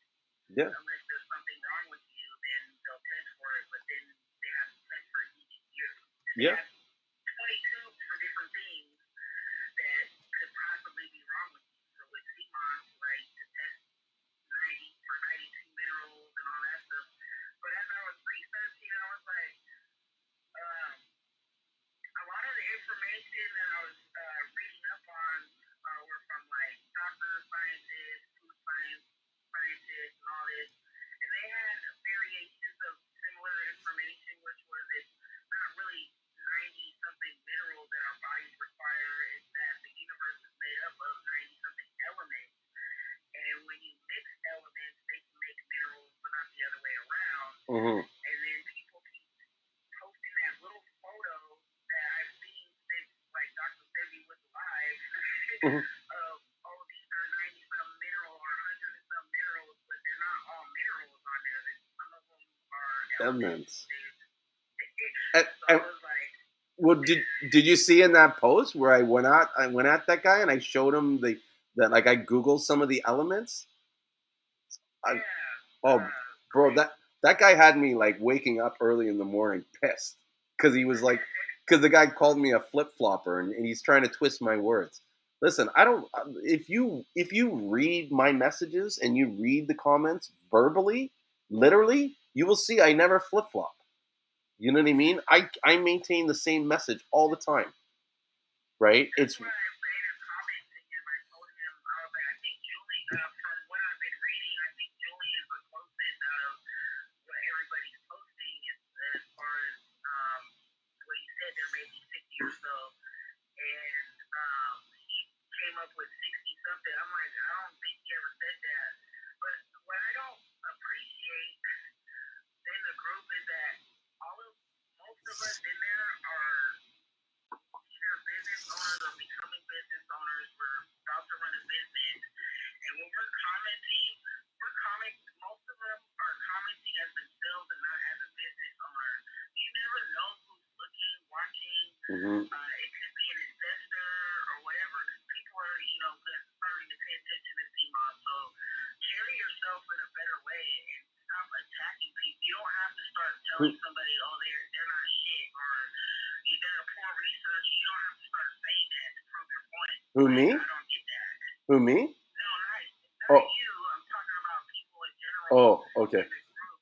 I read a lot of posts, but I don't comment on a lot of them because of how people operate. I choose not to do that because eventually, like, I want to have a legitimate business that I'm running, and there's a way to talk to people and stop getting your emotions all, away and stuff. But yeah, they get crazy with their comments. So crazy, so fanatical. Yeah, but I enjoy it. I love, like, if you read my comments, a lot of times when I'm doing it, I'm just like I'm kind of like making fun of, not making fun of it. I don't want to say I'm making fun of it, making jokes of the situation. Like, I'm not taking it seriously, and you know what I mean. Sure, I got a little upset. The guy called me flip flop, but it was more like, I'm gonna get this guy back. Wait till he sees what I got to say about him. You know, you called me a flip flopper. Yeah. I'm just like, it's not productive for the way some of these people are going back and forth. No. Even Challenge, he was just expressing the situation. Of course, it turned into like some extra stuff and thousands of posts and stuff. But initially, he was just expressing the situation, and I understood and I got it. And when I would read some of her posts and stuff, like I was like, I don't know. That well. And then a lot of people start inboxing you, trying to tell you stuff and all this stuff. I didn't ask for that. Yeah. I don't like all the inboxing. I wish there was a way I can control or stop the inboxing to message people. I think it's a cheesy way, and in my mind, it's, how do I put it? It's like, I tell some of these guys in St.Lucian, it's like, these guys can't take you seriously if you're just, hiding behind your computer, messaging them, do you want to, you know what I mean? They're going to take advantage of you. They're going to say, like, how cheap can I get this Seamoss from this guy? This guy must, like, it's almost like you must be desperate to be going into his life, and you can't build up the proper, you can't even make a post. Like, how can you not make a post? But I get it. Some of these guys on there, they're concerned because the community in St. Lucia is so tiny and so small that they don't really want to be seen doing, like, people knowing exactly what they're doing, because there's haters everywhere there, and people can sabotage things for you, and you don't even see it coming, because you know what I mean, and you just gave everything out that you're doing. This is why I was saying earlier, like, I can't say certain things online, because there be people that are watching that will take that information and try and use it against me, or you know what I mean, go to someone else and say, oh, and look at you know what I mean. I don't know. I don't even want to risk it. You know what I mean? I don't want to give more fuel for my haters to hate, and so I'd rather do things like, I still want to share the information, but I want to be more selective about who I share it to. So. Yeah. Because everybody's responding as if they're just Facebookers. Yeah, for a lot of cases. It's like, what is your why when it comes to this business? Because I feel like the more you answer that, the less bullshit you entertain, and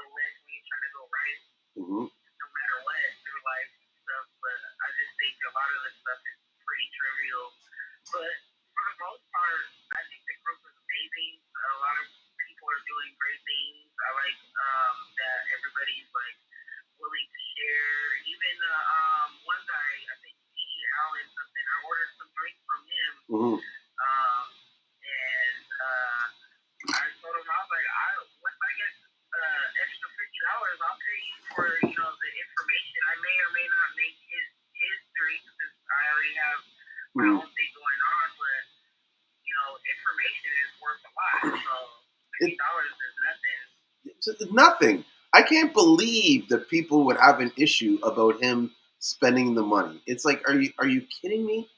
And at 50, I could understand if he was charging $500. I'd be like, bro, come on, bro. Like seriously, $500. Like, did you really need to? But $50, like, and he's right. He should charge more.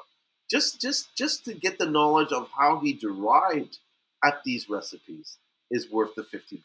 You don't even have to use his exact recipes, like you said. You make it on your own, but you could use that as a guideline or whatever. It's $50. Like, if you can't spend $50 on yourself, like, you're gonna have a hard time spending money. Like, fuck, I don't even want to tell people what I spend daily on ads. Like $50.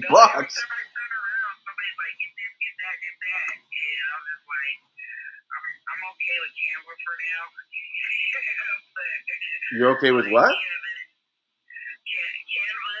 Yeah, Canva's good. There's other apps and stuff that I need. Like, everybody keeps telling me to do like a Shopify and stuff. Website. I'm in the food business program, and I'm like behind on my work, and we're supposed to be graduating soon in the next couple weeks, and I have to finish up my business plan.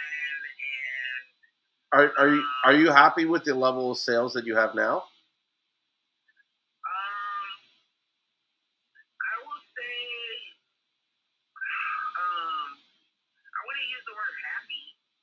I would say like satisfied. At my own pace, like I'm not really advertising because like I'm in between. No. Forget about that. Just the question: are you satisfied? Are you happy with the results? I guess I could say yeah. Okay, then you're okay then. Now, if your answer was no, then I would say, okay, what is it that you need to change that would bring, immediate like pleasure? And just focus on that, and then use the pleasure from that to roll into something else, and to something like it kind of dawned on me recently, because like someone was saying to me like oh, you need to do this so you can get more likes, and it's like, but I don't need that. I'm happy with the results I'm getting. I'm okay with that. Now, if I wasn't happy, then I would say, okay, I need to change it. Do you know what I mean? And even that, I would say, well, why aren't you happy? What is it about it? You need to start asking these yourself questions so that you understand what you really want. Because I think a lot of times we get pushed into areas that we don't want to be in, and we don't even know why we're there, because we don't really know what really makes us happy. Like if. I like that you said that, because that was what I was feeling when a couple weeks ago I told you how they had like a marketing person on there. We were talking about our logos and a little pitch to them, and how she was saying I need to change my logo and all this stuff, which I get. Like, people are gonna always tell you to provide something, but in that moment I was like, I'm just gonna be in this program for the basic information of starting a business, because that's really what my intention was. But she didn't get what I was trying to tell her. Is like, yes, I'm selling Seamoss now, but my vision for Nature's Club is basically like a GNC, not necessarily just like it, but that's what I reference right now, so people can kind of get an idea. And she was just focusing on the Seamoss, and I get it, but I was just like, no, I'm gonna keep what I have. Yeah. And because once I settle on something, like, I can be as indecisive about things in life. Period. It doesn't matter if Seamoss or whatever it is. But when I really know that I like something or want something or know what it is that I'm doing, like, you can't really deter me from that. So, like, even when she was telling me, I'm like, okay, all right.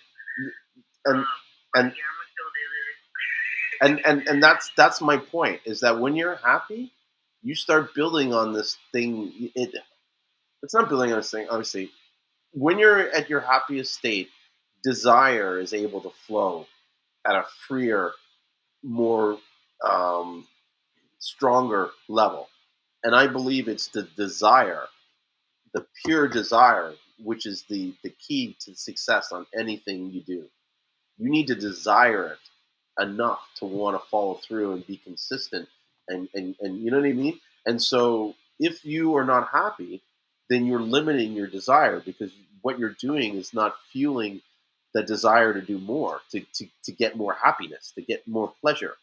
You know what I mean? We're controlled by pleasure and pain. If we perceive something to be pleasurable, we're going to stick to it and avoid anything that we feel is painful. Now, if you're sad doing something, that's fucking painful. If what you're doing is not happy, making you happy, it's painful, and that's why you know what I mean? Like, that's why you're not successful at doing these things, because you're not, deep down inside, you're not really happy. I think I was feeling like that through the program. The program is amazing. Yeah. But it's all geared towards people that want restaurants and all this stuff, and like there's nobody there that really knows about Seamoss. So like the further I got into it, the more inconsistent I got with like completing assignments and stuff. Mm-hmm. And plus, there's a lot to cram in within 3 months of like taxes and marketing and business planning, like all this stuff.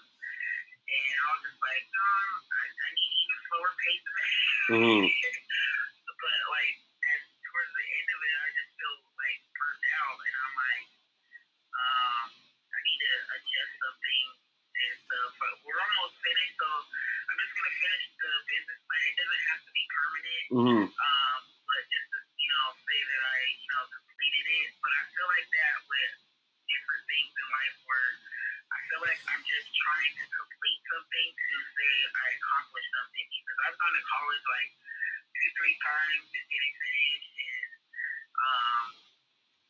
like other things that I started, music and selling other things and all that. But Seamoss, in selling Seamoss, I don't even like this to say selling Seamoss. I need another word for it, because it's not really about the selling for me. Like,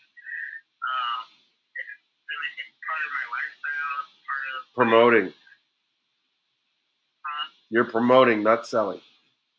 So, yeah. You know what I mean? Like, because you're saying you need another use for it. You're promoting, you know what I mean? The stuff. You're promoting the lifestyle. You're promoting the activity of Seamoss, as opposed to selling it. Right. Mm-hmm. But I also wanted to say another thing before you start again, is that one of the things I noticed when you were talking about the class, and it has nothing to do, none of the classes you're going to take, none of the courses you're going to take are going to have anything to do really with Seamoss. And you shouldn't really be looking for that or focusing on that. You should just learn the actions that they're teaching you, the skills, and then see how you can apply that to Seamoss in your business. And if not, how can you adjust it? Do you know what I'm saying? Almost like kind of realize, okay, this is more geared towards restaurants. Then learn how restaurants work and how they operate, and don't try to like make it fit the your Seamoss business as a yet. Just learn the actions and the skills, and then once you learn that, then you could say, okay, I've learned this. I have this knowledge. How do I convert it to Seamoss? What do I need to change? Because if you're trying to do it as you're learning it, it's like you're not really learning it, because you're almost putting yourself in a position where you're kind of like, well, this doesn't, I don't need to learn this because this doesn't apply to Seamoss. None of it applies to Seamoss. You're not learning, like, and at the end of the day, it doesn't matter if you're selling Seamoss or you're selling widgets or you're selling whatever. It's the product. You know what I mean? And so learn those skills, and then learn and see how you can take those skills and convert them to the product that you're selling. If that makes sense. No, it does. I was actually just going to say that I need to adjust, which is what you just said, is absorb. I mean, all of it is great information, as I said. It's just, for me, it's overwhelming because it's a lot in one little piece. But I think there's a part of me that was like getting down, because I'm like, oh, if I don't graduate, this and that, but I know I'll be fine. And the whole scheme of things. Wait a minute. What do you need to graduate for?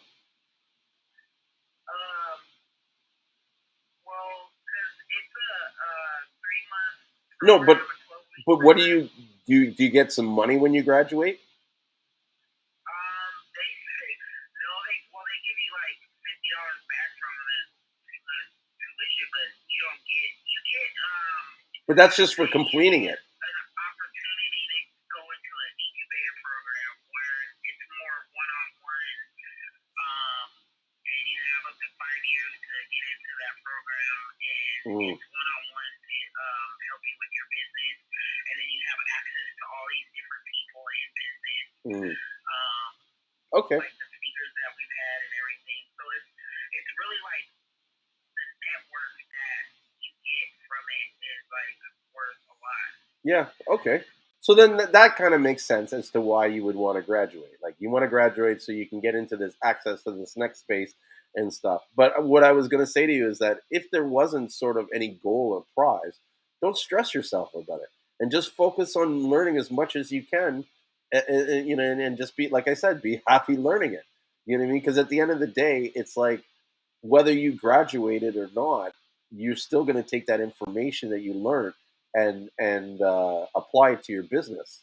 Do you know what I'm saying? Like it's not like if you don't graduate, they're like, oh well, all this information you learned was irrelevant now because you didn't pass. You know what I mean? Like so, just don't put that stress on your mind that you need to win. Just fucking run the race and learn as much as you can.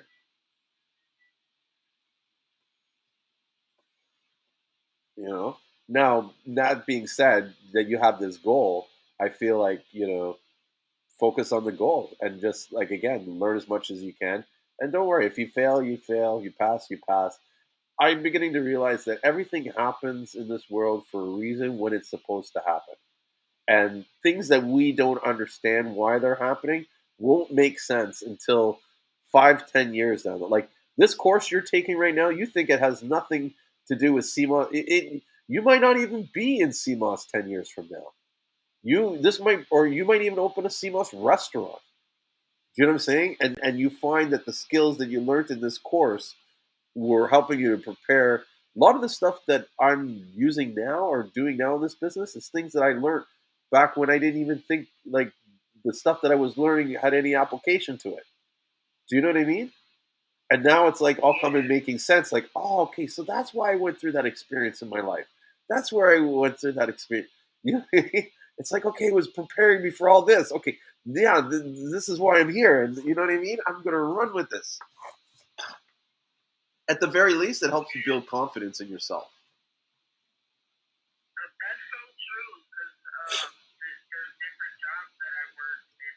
My last job that I left in January, I was like in sales and I learned a lot there that actually helped me with CMOS. And there's stuff that like when I started talking to other people, it'll come up what my boss would tell me because like I said, I had access to the president of the company who was like a jack of all trades and knew something about everything and he would talk to me about marketing and um, um, insurances and all kind of stuff and I can't remember everything he was telling me, but it'll pop up when those discussions come up about business now. And so, like, that's why I love information because it's just invaluable. Like, yeah, I can take it wherever I go. What I did want to ask, though, in the next couple days, I'm going to be working on a business pitch because we have to do that for our class. We have to keep it to about 3 minutes, and we make a slide with it. And I was wondering if I could queue up. Yep. If I could run the pitch by you. Yeah. No problem. Yeah. And I don't know how I can add it here, but I'll message you later. I have like a Calendly link that you can like use the link to schedule like a time, and like let's do that, and then you know what I mean? Yeah, we'll work it out. Yeah, that would be awesome. One of the teachers, she's allowing us she's free all day Saturday, so I'll be messaging her too to practice with her also. But I figured since you're the CMOS monk. Yeah. Well, not something that you think of that she may not think of.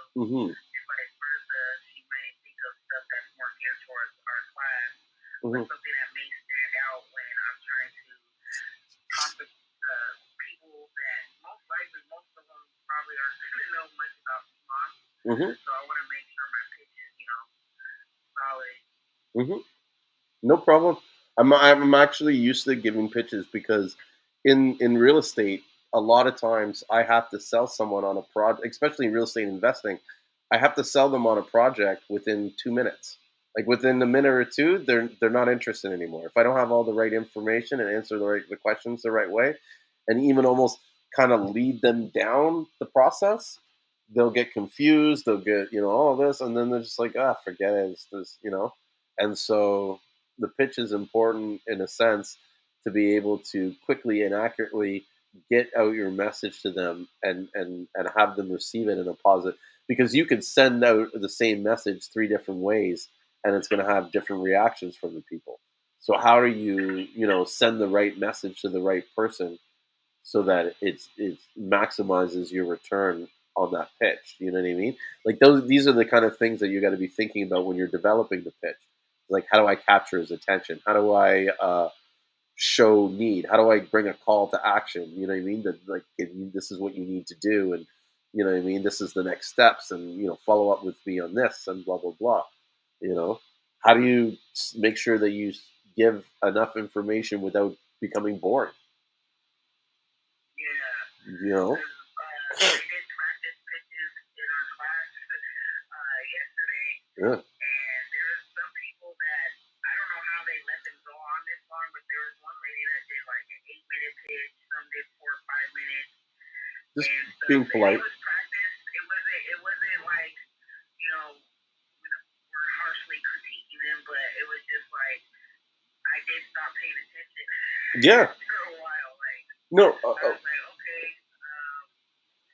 what? get back to the product. Yeah. What in my mind, what a good pitch does is create more questions than you answer. And so what happens is by creating these questions, they're now curious about it.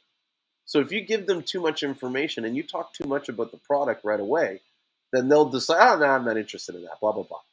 But you give them enough so that they go, oh, okay, well, what about this? What about that? What about this? You know what I mean? And they start asking questions. And then once you get them in the question phase, it's like you're hooking them. You know what I mean? And then you can start like giving them the answers and the information that they want. The pitch is really to kind of gauge if there's interest. Do you know what I mean? Is this something that you could be interested in my product? And you don't want to spend a lot of time doing like think about this. If you had to talk to 1,000 people to get 100 sales, and each person you had to talk to, you had to run through that pitch. Do you really want to be running through an 8-minute pitch to every single person? Or would you rather run a 30-second pitch and then follow up with a question and answer period afterwards? And you know what I'm saying? Like, yeah, you're in a race here to talk to as many people as you can.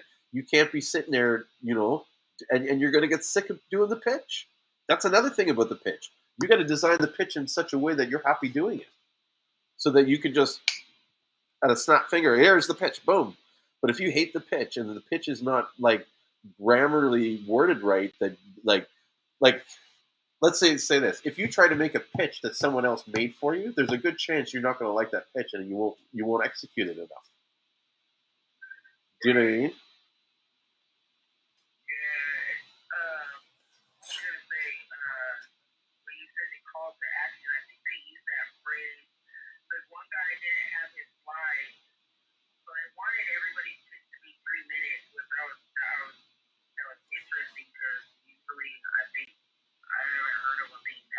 Mm-hmm. But he didn't have his slides, so he just did a quick pitch, and it was like about a minute. And the lady said that was good as far as like a call to action. She was like, it was like an elevator pitch.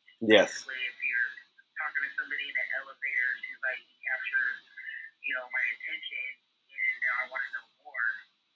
So I was thinking of doing the first 60 seconds like that, and then to where it like captures your attention, and then towards the end just kind of fill in the gap.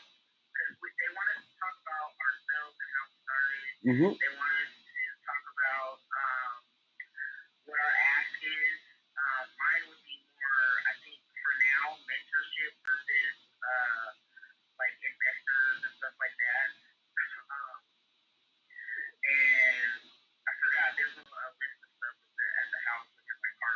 Mm-hmm. But I think I'll go for that in the first 60 seconds to like get people interested. And what the good thing though about me being the only CMON person in the group is that most people, you know, they may have heard of CMOS, but they don't know what to do with it. They don't know all the benefits. And then the other people haven't heard of CMOS. Mm-hmm. So that first 60 seconds, like you said, is going to be critical, but it's also a good thing because they're going to be like, no, what is it? And that's usually how I approach people. Mm-hmm. Like, I'll have my card and maybe a sample of juice, random people when I'm out and about. Have you heard of CMOS? Mm-hmm. And they're like, no, but like their heads will turn and they'll like have this look on their face, like, no, tell me more. Yeah. Listen, every person that steps in my warehouse, that's the first thing I ask them. Have you heard about CMOS? You know? And they'll be like, no, what is it? And then boom, boom, and I give them a sample or whatever. Yeah. That's what you got to do. Like, the more people you run through, you know, the more sales opportunities you have. I have a friend in Vegas who's selling CMOS, and she posts it online here and there. Mm-hmm. And I invited her to the group. I don't know if she joined. I'm going to start sending her the chat because she has a clubhouse. But she was asking me, how do you get more people on Instagram, or how do you get more people to buy your stuff? Because I've been posting, or I was like, nobody knows who you are or what you're doing. Mm-hmm. You have to go out there, like, people will, I'll go to the car wash and somebody's like, you're a CMOS lady. Like, and like, I'm like, dang, people are starting to like recognize, and they're like, oh, this is club, and I was like, everywhere you go, you have to like live, breathe, eat CMOS, and like just talk to people, hand your card out. And somebody, I forgot her name. I want to say, I don't know if it was Shauna or another girl that was talking about online presence and how that's like overwhelming. Mm-hmm. And stuff. And I was like, I don't know about everybody else, but for me personally, I'm not really adamant about social media right now. Don't. Like, I want to get to the place where I'm making money and I can just pay somebody to the social media stuff, because it's a whole other living task in itself. Yes, you can like, what do you call it, program it to like post here and there and all this stuff, but like I feel like that comes when people start knowing who you are, and word of mouth and everything, and you tell them, oh, go follow me here. So for me, I think the good thing about me not having a website right now is everybody starts following me on my social media, and then eventually when I have, my website, they'll go from my social media to my website. They'll probably use both though. They'll follow you on your social media to see what you're up to and what you're doing, and they'll go make purchases off your website. Yep. Mm-hmm. They're not going to leave you once you get your website. They'll still be on your social media platforms. Yeah. Sure. I was like, don't stress about that. No. But it's interesting how people share the vulnerabilities they have in starting their business, and how we all have experienced similar things. So that's one thing I do appreciate also about the group. Not only that we share information, but we're sharing our experiences where we say, hey, don't trip on that. There's stuff that I trip on, and like you're telling me, hey, do it this way so you're not stressed, be happy, and all this stuff. But then there's stuff that I don't trip on, but somebody else is, and then I go in and say, hey, relax. Exactly. So I love the community. Me too. I really like the group. I'm really happy the way the group came, and I think that how do you say it? It's because of the way the group was formed and the way that I think the rules were on the group. that allowed the group to grow organically like that. I think a lot of times when these people are creating the groups, they're trying to always define the group instead of letting the group define them. You know what I mean? And so I didn't put any rules. I kind of just let the group be the group. And, it formed the way it naturally was supposed to be. Hang on. Ali here is asking a question. Says, I'm about to make a small batch of gel with the CMOS I brought from you, and I was wondering how much water I should put in it for 20 grams of moss. It's hard to say how much water you're supposed to put in it, but what I try to do is I try to get the biggest bowl I can find. I fill it up with as much water as I can, and then I put the sea moss in there, and I let the sea moss just soak up what it's going to soak up. Um, some people say that the bigger the pot and the more water, the bigger it will go. Sometimes, you put it in a small pot, it only hydrates so much. So that's what I would do. That's generally what I do. I don't really measure any of the water or anything. Do you measure the water, Asha? Asha? Not when I am soaking it. I I've made enough to where I can just eye it. Yeah. I make sure that it's a couple inches over the sea moss, and then I just keep an eye on it. If like I let it soak overnight, usually I'll use about a gallon. It just depends on how much sea moss I'm using, but usually I'll use almost a gallon. Because no matter what, you're not wasting water. If you clean it really good, you're going to use some of that water when you blend it, or you're going to reuse the water for. I wash my hair with the water. So I don't necessarily measure it then, and I don't measure it when I'm actually blending either. I just put it in like halfway up the moss and blend it, and I can tell the way it's blending if it's too thick or too thin. I'll just add some more sea moss or whatever. Yeah. But some people will say use a cup or this. That's what I do need to kind of work on is like an actual Recipe. Even for my juices, I kind of just eye everything and taste it as I go. Yeah. To get it to that spot.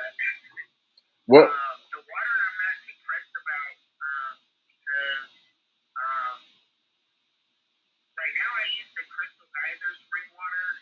I know I haven't tested the water, but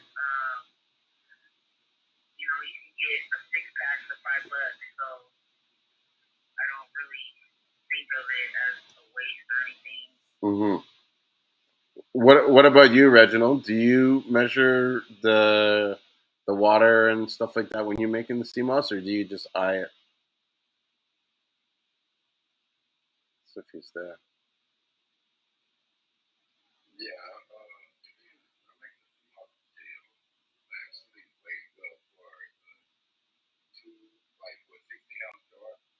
I 3 grams of sea moss. 3 ounces. I'm sorry, 3 ounces of the rehydrated sea moss. I used 3 ounces, and then I blend 2 cups of water, and it makes it like perfect consistency. Like for me, it makes it perfect consistency. Well, that's good. I'm gonna try that. I haven't measured out the sea moss once it's hydrated. Like I have a scale and I'll get the dry sea moss. I'm like, okay, I have 2 ounces, and then I'll hydrate it. I never thought to weigh it when I'm blending to see how much the hydrated makes. So that's a good idea. I think it's better and more accurate to weigh it after it's been hydrated, because that in itself you could look and see over time how hydration is working. Like, did it hydrate more this time? Did it hydrate less this time? Why? You know what I mean?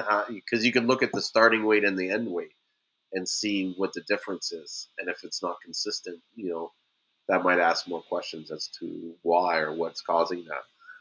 Right. Yeah. So that'd be cool. Yeah, like I do the dry sea moss. I probably, if I'm just making a small batch, I would get like 2 ounces, 2.5 ounces. That's gonna make it like $5. So, yeah, like I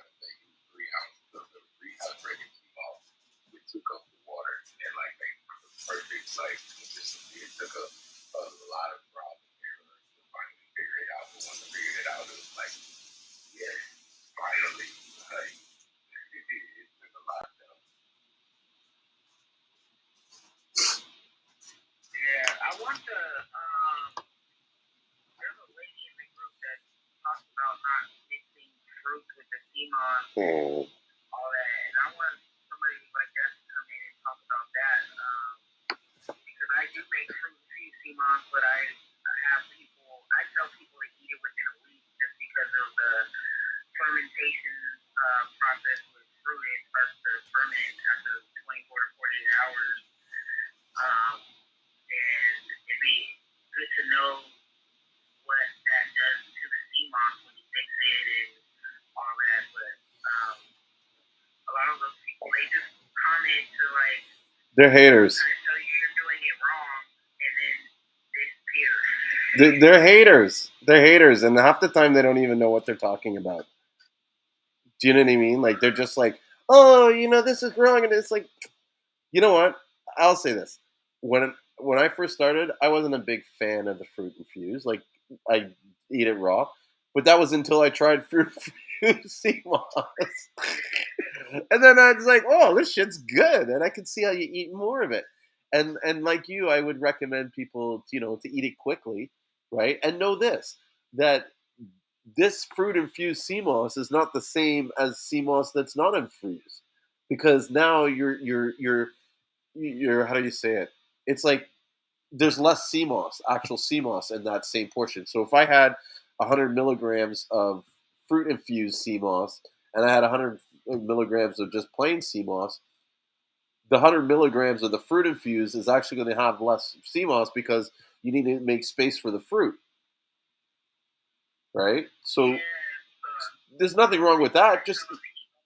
You just eat more of it. You should be like, in some ways, the fruit infused should be like even like Ricky says, it should be something you eat right away, not something you store in your fridge and you eat 2 tablespoons a day or something. It's like you eat it like a snack, you know what I mean, or like a dessert or something. You know what I'm saying? Like, don't take 2 tablespoons with it. Take like 4 or 8. You know what I'm saying? Because it's not as concentrated. One, and two, it's not meant to just store in your fridge and last forever.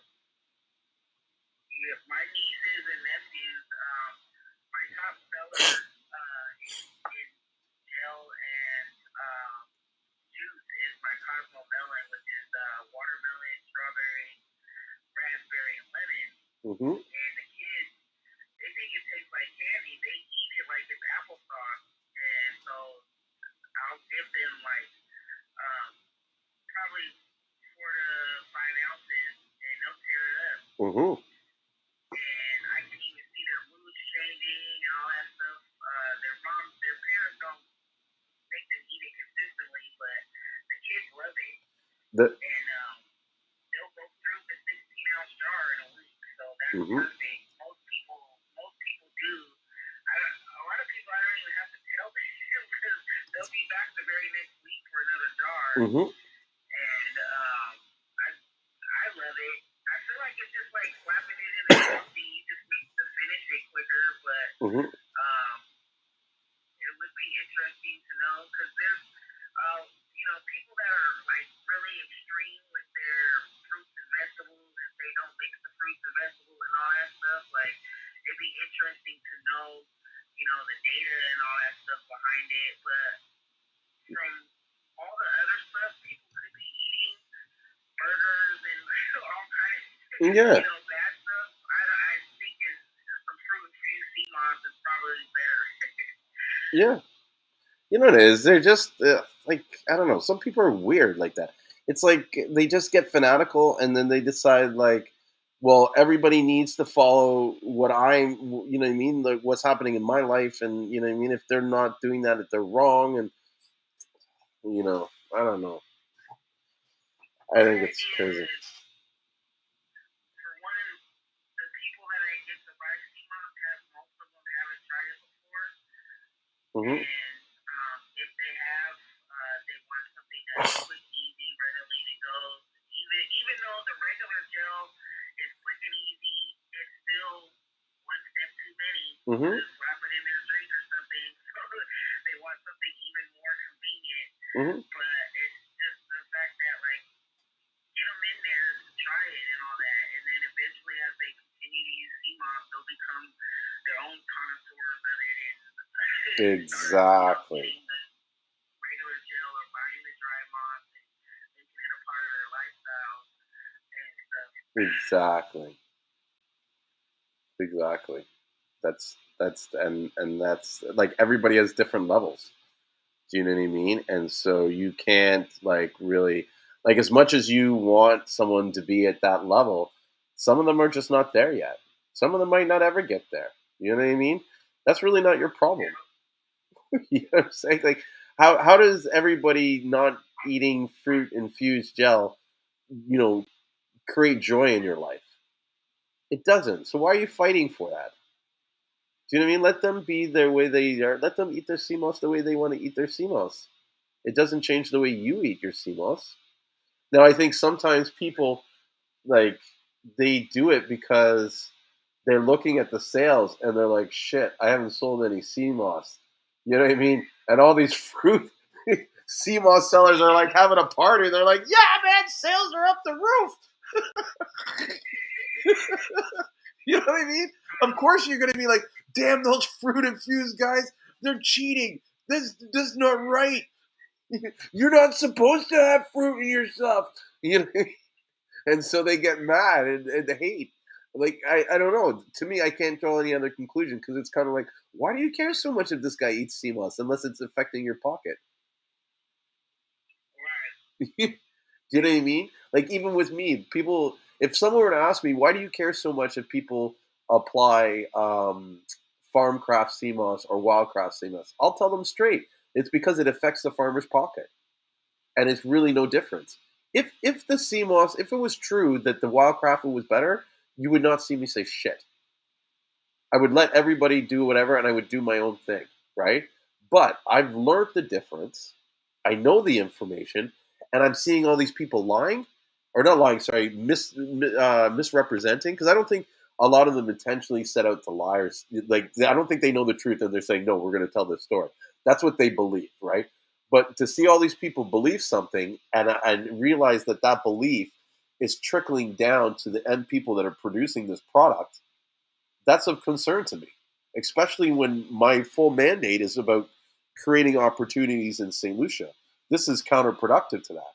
And so, you know, it's up to you if you really want to have wildcrafted. I'm not telling people don't have wildcrafted, but don't go around saying that wildcrafted is better when it's not. Just say you like wildcrafted because you like it. And even still, most people, they can't tell the difference. So even when they say they like it, I'm looking at them. I'm like, you don't even know what you're talking about because you've never even you've never sat down and said, okay, this is wildcraft and this is cultivated. I'm going to try this one. I'm going to see which one I like. You don't even know. Half the time, the stuff that you think is wildcrafted is cultivated. I'm glad that you started to touch on that because remember that I should have saved it for the group instead of emailing you or messaging you that long message. But so I come out by one day and I'm like telling the maintenance guy, "Hey, you're a CMOS, give him my card." And the upstairs neighbor is like, "What kind of CMOS you got?" This older lady, and I was like, um, I have CMOS, and I was like, "I have gold, I have this and that." She's like, "I need Irish moss." And I was like, "Well, it just depends on what you mean by that." And so I started to talk, but she cut me off, and then she went and got a bag out of her car. She drives all the way to San Francisco. It's like an hour, hour and a half away to get the CMOS, and then I showed you the picture of it and stuff. And I didn't say anything bad about her CMOS. I just was telling her it doesn't look like it was dried all the way. Mm-hmm. And I showed her what I had, the dried version of it, and that how clean it was.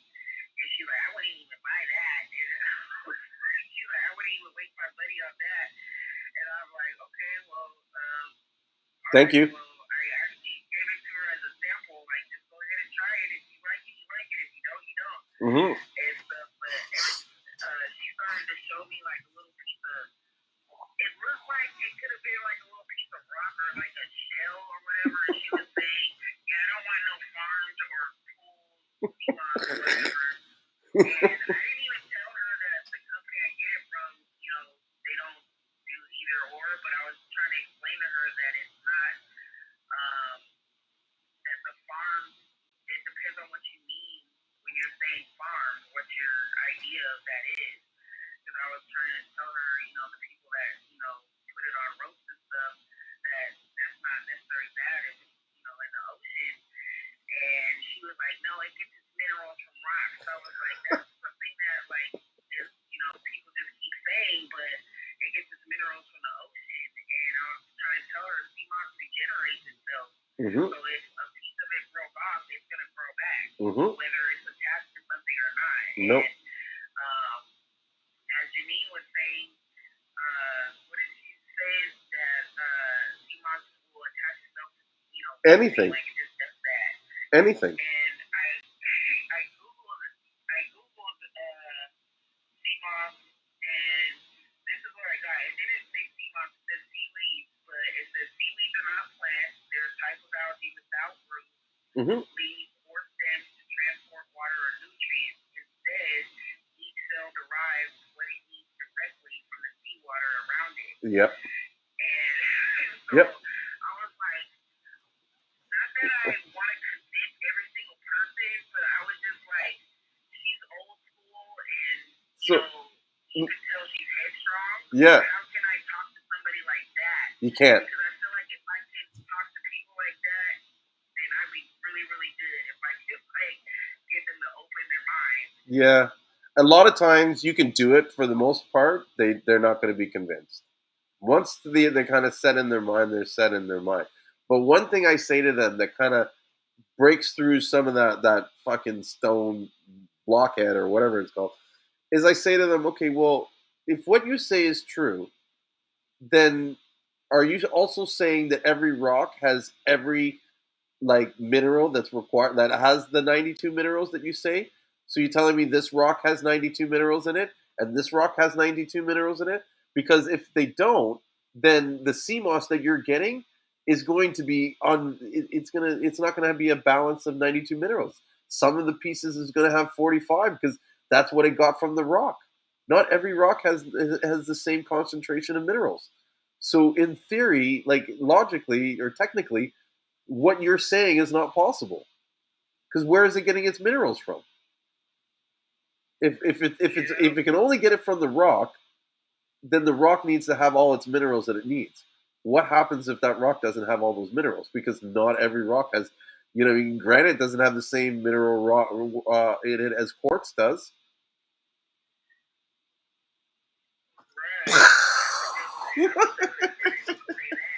Yeah, that's it. But she would have. No, they would have, because a lot of times when those people do it, what you're kind of essentially telling them in their minds, even though you're not, but that's what they see it, is that you're an idiot and you don't know what you're talking about. Because she's kind of coming to you like, I know what I'm talking about, but deep down inside, she knows she didn't do the research. She knows she doesn't really know. Do you know what I'm saying? She thinks she knows. Yeah. She's going to be convinced you, that, you know what I mean? And it's like, this is my story and I'm sticking to it. But it's like, how much, like my question to you, Asa, is how much time did it take you to find that information that you found about the algae in the rock? And about the... Thank you. And that's what's scary, is that none of these people are actually doing any searching. They're just grazing the surface, half doing it like part-time research, and so, well, Dr. Sebi said it. It's like, yeah, well, Doctor also, said that, like, held up Garcilaria and called it Condorus crispus. Do you know what I'm saying? And my point in saying that is that nobody's perfect. Nobody gets it right all the time.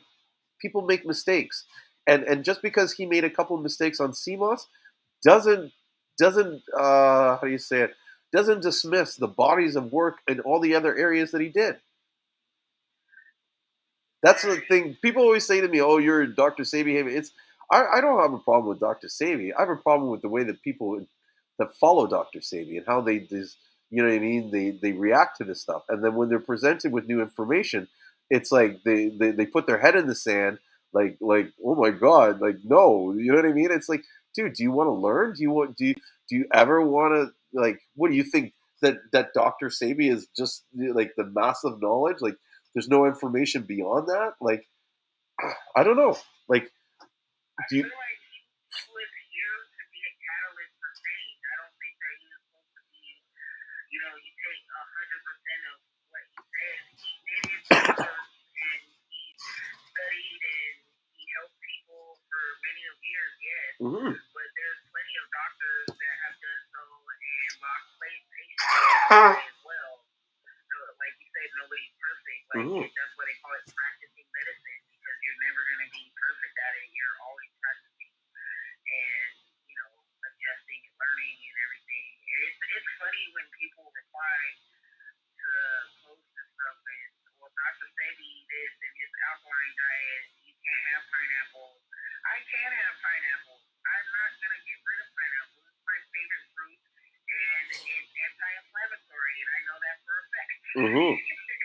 Because it works. I drink it like I have puffiness in my face or something. I'll drink some pineapple juice and it's gone in like 10 minutes and stuff. And there's other things that are worse in my life that I can get rid of. But if like I get that nitpicky about everything, then I would just be in a bubble the rest of my life and not have anything. No, you're right. No, whatever. It is what it is. Hey, Mister. Mm-hmm. I was just gonna say what's up to Mister O. I haven't.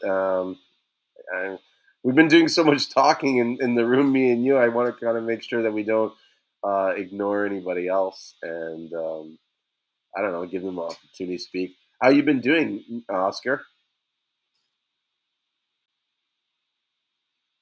Maybe he's sleeping. We talk so much. Yeah, it happens. Or you know what happens a lot, I think, is that people will be watching it or listening and they'll walk away from their phone and so they're hearing it, but they're not like it's on mute, so they can't go back and talk and stuff. So Right. They might be cooking or something. yeah. So someone in and I don't want to pronounce her name because I feel like I'm going to butcher it, but she's asking about can you use CMOS on a water fast? And yes, I think CMOS is excellent on a fast. I find that even when you take it, you start naturally kind of fasting, where there'll be days where I won't eat all day and not even realize it until the evening, where I'm like, hey, I haven't had anything to eat, and then I somewhat eat just for the sake of eating, but I'm not super hungry. So yeah, I would recommend it on a juice fast, and I also or on a regular fast, a water fast. And I also think that like when you're taking CMOS, you need to really be mindful about the amount of water you're taking in, and that the more water you can take in, the better it is for you, and the more the CMOS will be activated. I think that CMOS, although I don't have any proof in it, but I believe that CMOS, the water when taking CMOS acts as like a carrier and helps make it more bioavailable to you. So good to have that. You gotta be hydrated for it to work its best. Exactly. There's been times where I was dehydrated and I was taking CMOS and it was, I could feel it, but once I added, more water and stuff, like it was more potent. Exactly. And that's another thing I wondered is like, what if you made CMOS gel and it had more water in it than what the other people in? Even though it had less CMOS, would it be would you feel the activation more because of the liquid that's in it? I feel like because I've made some CMOS that's thicker and some that's thinner, like different consistencies of it. I just try not to make it too watery because when it's in the fridge and if you have it covered, that moisture will come into the jar and the water will like sit on top of the gel. So I It's like try to separate. make it at least thick enough to where the water's not like clogging it, because that will cause it to like mold or go bad quicker. True. But some people say to put like cheesecloth on top of the jar, like kind of have it uncovered. So that a lot of people say that it needs to breathe. So I'm actually going to be experimenting with that. I haven't tried the cheesecloth yet. Yeah, I think it does in some ways because when you put it on the lid for too long, the gases start building up in there, and I think that accelerates the way it decomposes. And when you open the lid, like, and here's the thing: if you're taking it every day, you shouldn't be worrying about letting it breathe. Every time you open it, it breathes. You know what I mean? But what happens, I think, a lot of times is people will get it and they'll throw it in the back of their fridge, and they don't see it for a whole week and a half, and then they want to kind of open it, and it's, you know what I mean? It's got all that gas in there and stuff. And so if you're not taking it regularly every day, then I do think that you need to have it in a cheesecloth or something so it can breathe freely. Yeah, because there's a time where I left a jar that was full in there, and it was after a week, and then I noticed it. I took the top off, and it was fine. But it's like you have like 3/4 away or half full or whatever, that it's gonna start sweating basically and stuff. But I will say that when I was fasting, I was doing intermittent fasting, and then I also did a herbal tea cleanse. I was using Seamoss during that time. It helps so much with curbing your appetite, like you said. Like you'll forget that you're even hungry. Plus, if you're using real strong herbal teas that have like sarsaparilla and burdock and all that stuff, you're getting even more minerals, so your body's getting the nutrients plus Seamoss. So you're not going to be hungry like that. So I feel like it's amazing when you're fasting. Actually, now you brought that up with the herbs. I'm starting. I don't know if I. Well, I haven't said anything. We're getting more into the herbs, and we're going to start selling more herb stuff. So if you want to start adding herb infused stuff, or infuse the herbs in with the stuff, or even just offer the herbs on their own, we should be getting. Let me just pull up the list of what I have coming up now. But I think, like, if anybody has any requests, I can definitely try to accommodate that. But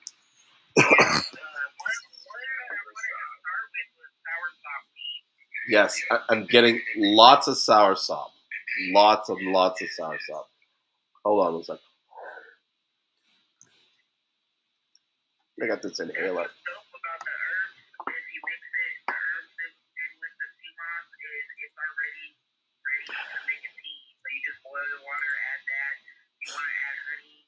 Or whatever you can, but it's already ready to make tea. Just boil it right in there. Well, here's the.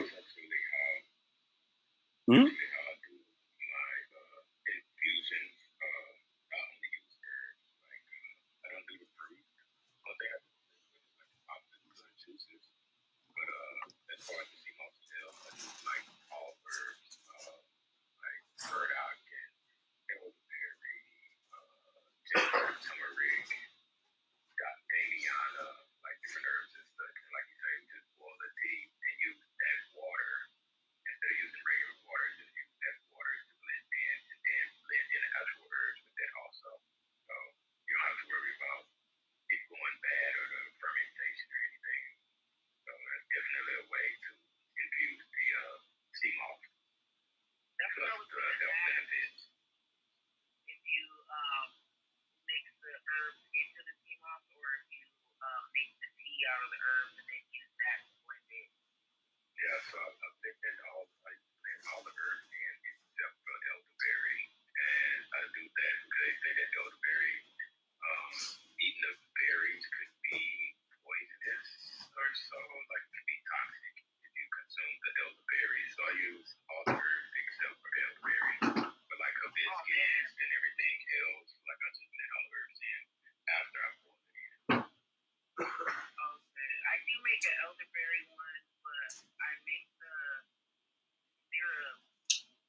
Mm. That makes sense.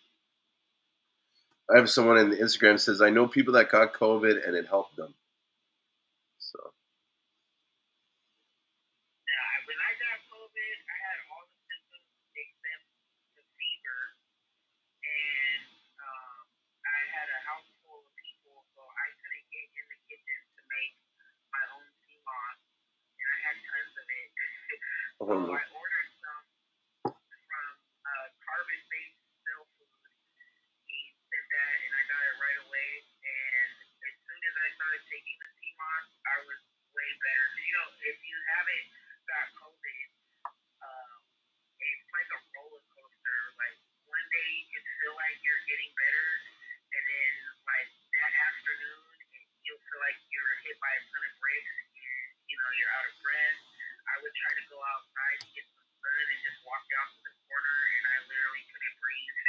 But Wow. as soon as I got the Seamoss, and I just had the plain gel, I was also making sure I was trying to drink as much water as possible. It's hard to take anything down, but I drink water, green juice, and herbs. But the Seamoss, as soon as I took that, I felt like so much better, and I feel like that helped me get better a lot quicker. I didn't have elderberry during that time, but another thing was somebody suggested eucalyptus, and I didn't have that. I had a body wash that had it. She had me sit in the body wash every day, which helped my smell come back. I lost the smell and taste. So I was like, I have a cousin who's a doctor, and like I would ask him questions and stuff, and he was saying, he's like, yeah, this COVID is new, and so a lot of our natural healing stuff isn't working the same and all this stuff. And I'm like, in my head, I'm like, oh shit, you never tried Seamoss? Yeah, you don't know what you're talking about. But I put him onto it, like he takes it now and stuff, but I don't know if like they're under an oath and whatever and all that stuff, if they're allowed to like go into certain conversations or whatever. But I was like, the natural healers are here, and most of them got some powerful stuff that's helping people, even with COVID. It may not like eliminate it right away as quick as a regular flu or cold or something like that, but you're 75% better in taking Seamoss when you get COVID than anything else that they tell you to take. Like what they tell you to take zinc and CO2 something, D3, all that stuff. None of that made me feel any different. No, not even like the B12 or anything like that. I didn't have B12 on me, so I didn't try that. They said B12, or was it the B vitamins or something? But this is what's interesting, is that a lot of that stuff, like the zinc and stuff like that you say that they tell you to take, Seamoss is high in all that stuff.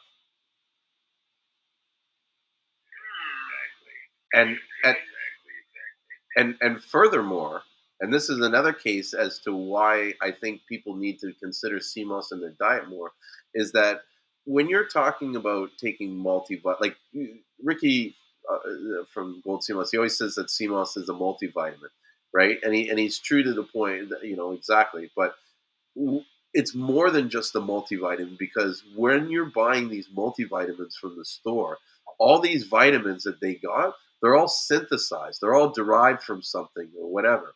And so they're almost not like, they're almost like inorganic, if that's the proper word to say it. Basically, it's not the same as taking zinc from Seamoss as you're getting zinc from a pill. It's not the same taking iron from Seamoss as you're taking iron from the pill. Excuse me. These vitamins that you're getting from the Seamoss, they're in their more natural state than if it was synthesized, and so you're getting, my belief is, just a better product and a better nutritional value. And so it's almost like makes more sense for you to take Seamoss versus taking a multivitamin. That's very true. And my only example that I can think of is when I was younger, and doctor told me to take iron pills. The iron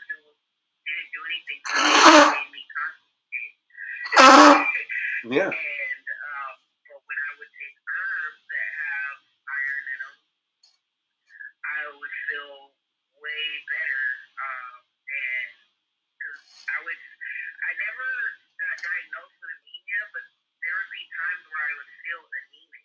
Yeah. And when I would take herbs, the herbs would make me feel better and back to normal. But the tablets didn't do anything for me, but make me have to drink more water and everything. So yeah.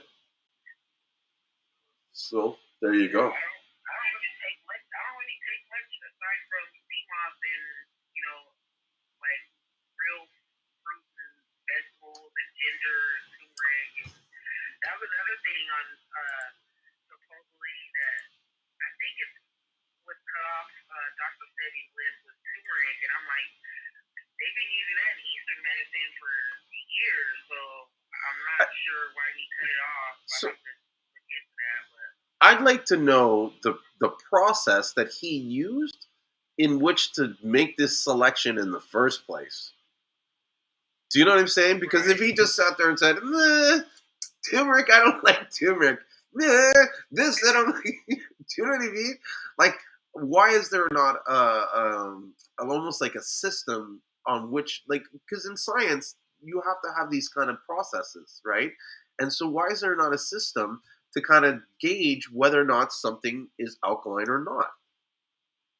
Do you know what I mean? Or whether it's good for you or not? And what test did he show that shows that the second you eat hybrid, a lot of this stuff is his theory, it's his belief. There's a difference, you know. And I'm not hating on the guy, but I know this. His let me just finish this. His the list that he has today is not the same list that he started out with. So how come these stuff were suddenly on the list or suddenly off the list? What changed? And he doesn't explain that. And I feel like in order to understand the how you got to the answer, you need to explain the process that you used to get the answer. Right. That we don't know. Some of the stuff that I didn't get when I would watch some of the lectures. Mm-hmm. No, I mean he's only going to give so much information because, and I'm not saying this stuff to shit on him. I'm saying this stuff to open people's eyes to understand who he really was. He was a businessman. He was selling products. Do you know what I'm saying? Yes, he was healing people. Yes, his products helped people. I'm not arguing that. Do you know what I mean? But when you're selling a product, you have to be just aware that he's, you know what I mean? Like this guy was not going around and healing people for free. Do you know what I mean? Those seminars that you see him talking, he got paid to be in those seminars. And there's nothing wrong with that. Huh? Thank you. When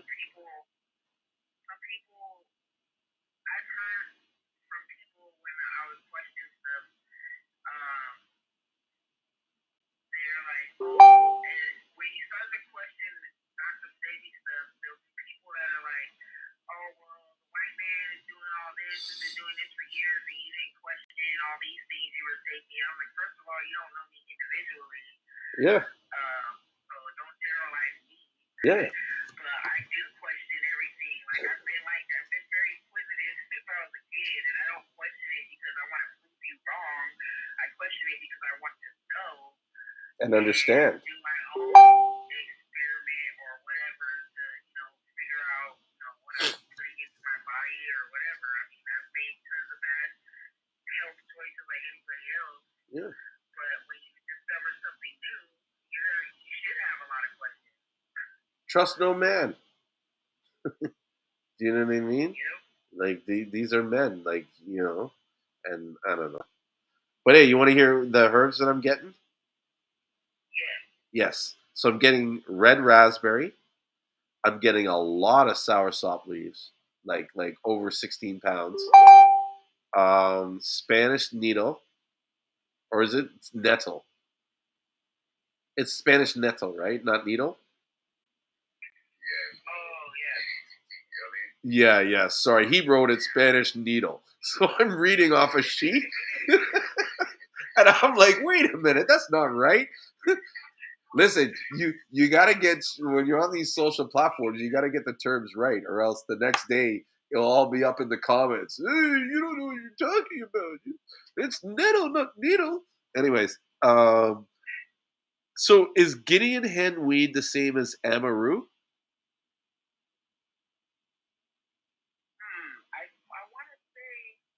I gotta look that up. The reason the reason why I'm asking is because he's got Guinean hen weed and then he's got slash and it looks like Anamaru. It's ANO or say Anamu Anamu. Anyways, he's got some Guinean hen weed. He's got some vervain. We're getting some lemongrass, cerasee, and sassiolata. Any of these ring a bell?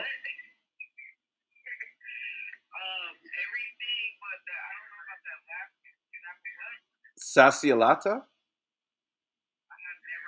or cassiolata, maybe. It's he spelled it CASSIA and then he's put a space and ALATA alata. I gotta I gotta I you know what I need to expand my knowledge on herbs and stuff. I'm like you know I'm familiar with these names, but not like their uses and stuff. But I think the red raspberry is good for females and their womb health and stuff. Lemongrass is supposed to be. Pardon, Reginald?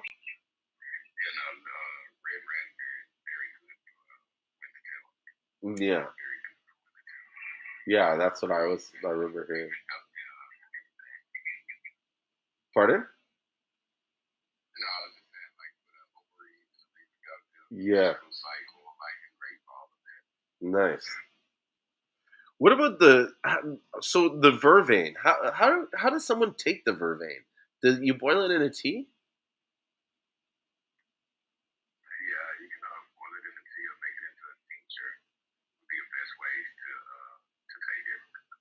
Mhm. And you don't need a lot, right?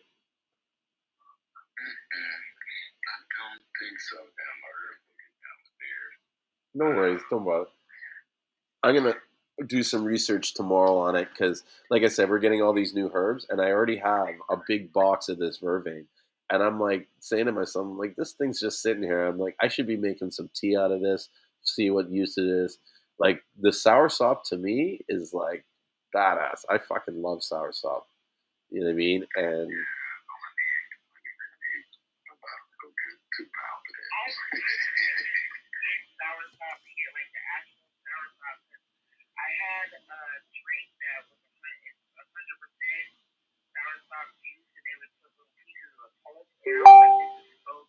mm-hmm.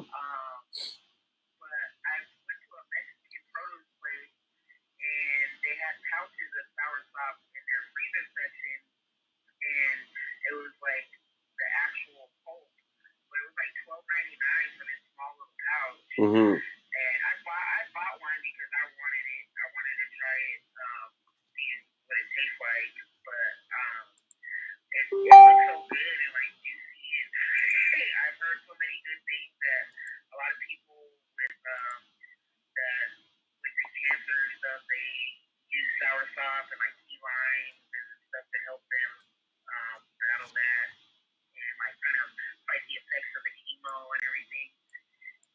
Mm-hmm.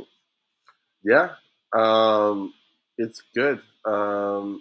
Part of the reason why they have those things in the pouches is because um, for some reason or well, actually, I shouldn't say. I know what the reason is, but like, there's only like one or two countries that can import soursop into the states.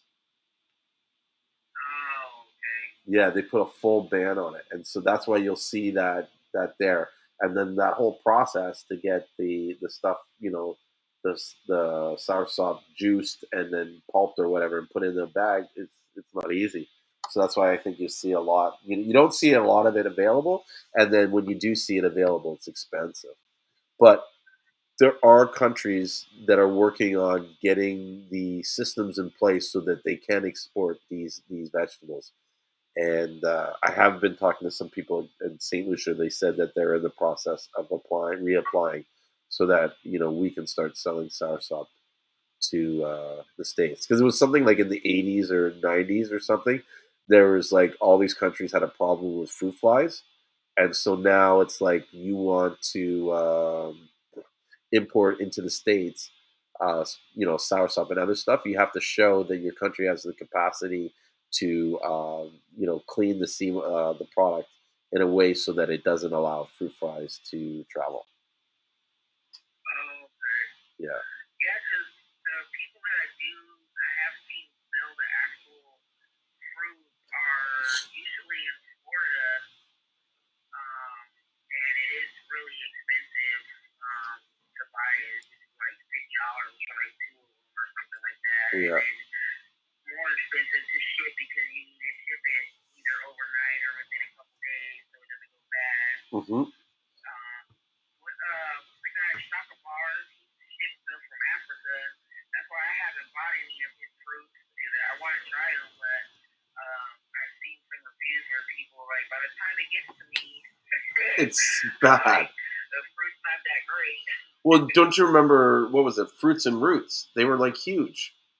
Everybody was talking about Fruits and Roots. You don't really hear them now anymore. And I think they lost traction because, for whatever reason, I don't think they did it intentionally, but their fruits were arriving, spoiled. So. Yeah, isn't that his company? Who? Shaka Bars? Shaka Bars? I don't know who Shaka Bar is then. It could be, but I have no idea. But I think the reason why you're seeing a lot of the soursop in Florida is because, and I'll have to double check this to be sure, because it might be like, I might not be saying it the right way, but there's a place in Florida that I think is either importing this soursop or they're growing the soursop down there. And I'm pretty sure it's growing the soursop, because I remember my friend Kenya that was calling me, and he basically said, I found this place, and we were talking, we haven't executed it, but we were talking about going there and basically buying like a pallet of soursop and then selling it, because everybody wants it, but no one knows where to get it.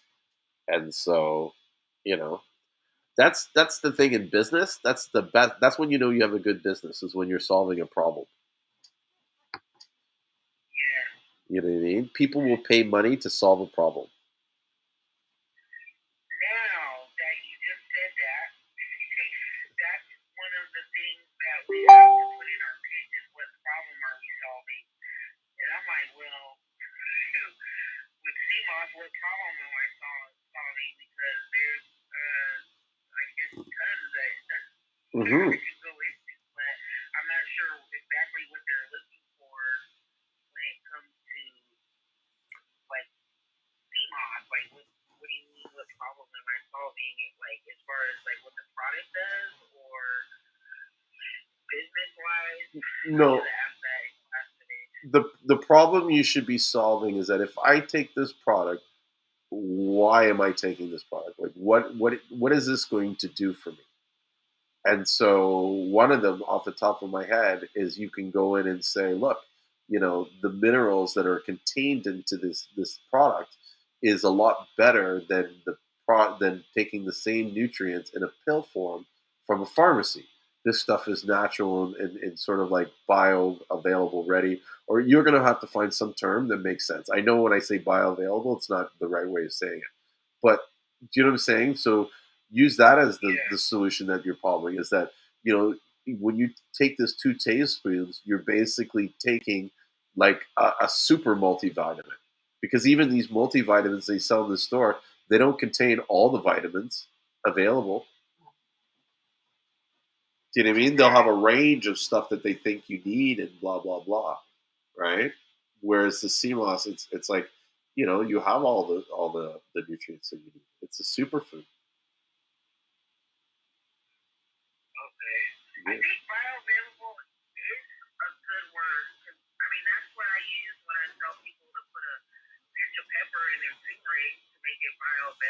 Yeah, their body will absorb it.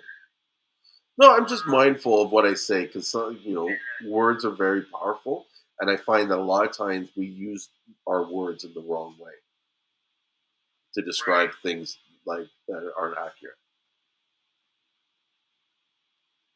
So I guess when huh? I was just saying that's good. I'll work that into my pitch now. Yeah, even keep it simple. You know what I mean? And go. How do I put it? There's generally in these pitches, and when they tell you these pitches, they would have said like these are the sort of the different elements or steps that are needed in the pitch. And what you can do is sort of list out all those different elements, and then put the information for each element, and then decide like or play around with it on how you're going to present the elements because that's what it is when you're breaking it down. It's just information elements. But how, which ones are you going to present first? Which ones are you going to present last?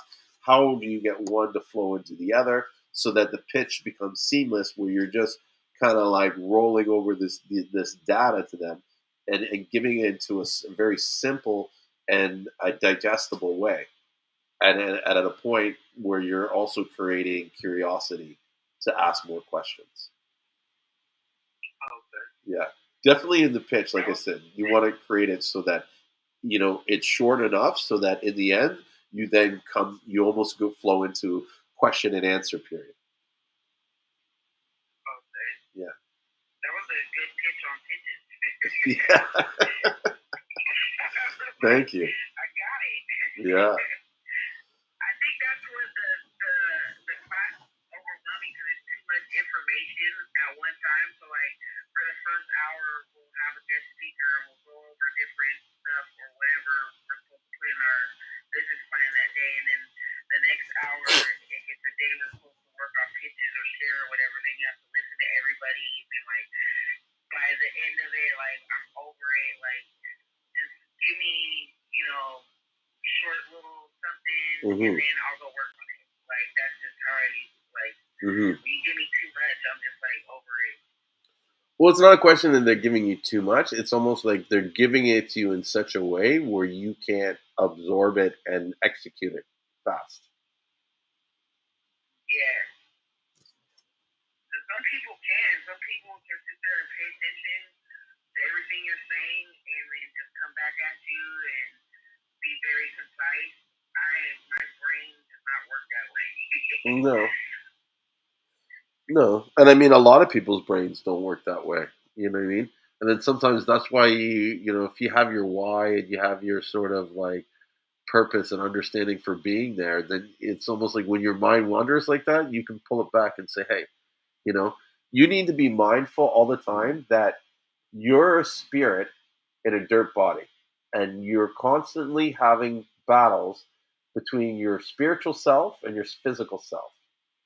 And the key, at least in my mind, is to get your spiritual self in control of your physical self, because your physical self is limited by this physical world, but your spiritual self is like we don't even understand. We haven't begun to comprehend the power that our spiritual self has.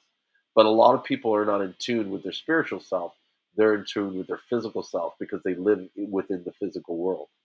That's why they subscribe to all these rules and all these kind of issues and stuff like that. And then for someone who's not as heavily in the physical world, they look at these people like they're crazy because it's just like, you know, they have these problems in these situations that are so easy. You know what I mean? Like I make a lot of these things sound easy, but it's because of the way that I choose to focus on how I see it. It's not really that easy, but I'm focusing on it in a way that is presented easy to my mind, and so my mind treats it that way. I can focus it on a different way, and it can be perceived difficult. And then my mind, you know what I mean? You have the power to control how your mind perceives things, your physical mind. And I may have said this a couple sessions ago, but you just reminded me of it. where I saw Kevin Gates, the rapper, he had a little like short clip. I don't know if it's on his Instagram or not. Still, he deletes stuff, but he's basically saying the way he changes his focus and his mind frame is like instead of saying I have to go get up and go to work, I get to get up and go to work. I get to do this versus I have to do it, and then it becomes stressful. So everything you're saying just kind of reminds me of that. Is like No. you change your thoughts, change your life. What people don't realize is that when you start talking, your subconscious, is listening. So whether you're talking to yourself or you're talking to someone else, your subconscious is listening to what you're saying. And it doesn't have the same sort of capacity as the conscious mind, whereas the subconscious is really simple and it just takes the information as is. And so when you speak your words, it literally follows your words. But a lot of times, and as I say this now, you can now listen to other people talk, you will notice that people are saying things that aren't exactly describing what it's like they're out of sync. Like what they're saying is not really what they're trying to say, and it's because they're not mindful of their words that they're using. You know what I mean? And sometimes because I'll call people on what they're saying, and they're like, "Oh no, I meant this," and it's like, "Well, you didn't say that." You know what I mean? Why didn't you say that? Well, I said it like this. You know what I mean? No, I don't know what you mean. Do you know what I mean? Because you said this and you meant that. So how is you know what I mean? And so this is your subconscious working the same way I'm saying this. You know what I mean? I don't understand. Like this is you said this word. This is what this word means. This is what I was raised to understand this word. But you're using it in a different context, and you're expecting your subconscious to follow along. It's not easy. But hey, before we continue, I just want to answer a couple questions that Oscar had. He said there was someone that ships from Africa. You said you knew somebody that was shipping from Africa stuff, and then you want to know if you could share the link of that person, and that he has a few soursop trees. So maybe Oscar, if you want to sell just before you start, maybe Oscar, if you want to start selling some soursop, you should get on these Facebook pages and let people know you got soursop. There's a lot of people who are looking for it. Mine is not on a commercial scale. I love soursop just for myself. It's the tea I drink, the leaves and the fruit. So mine is it's just for home and consumption. But I'd be interested to get to know who was that who came from Africa. Just make friends and see how we can collaborate. I don't know if you can click on it, but I put the link in the chat. I don't think you can, but I put his name in there. I'll put it on Facebook too, because you can probably click on it there. But Shaka Bar, he's basically plant-based vegan, and he does a lot of work in the Congo and with the kids there. And I haven't followed too much, but I want to say he's behind the fruits and roots. I want to say that's his brand. If not, he has a name similar to that.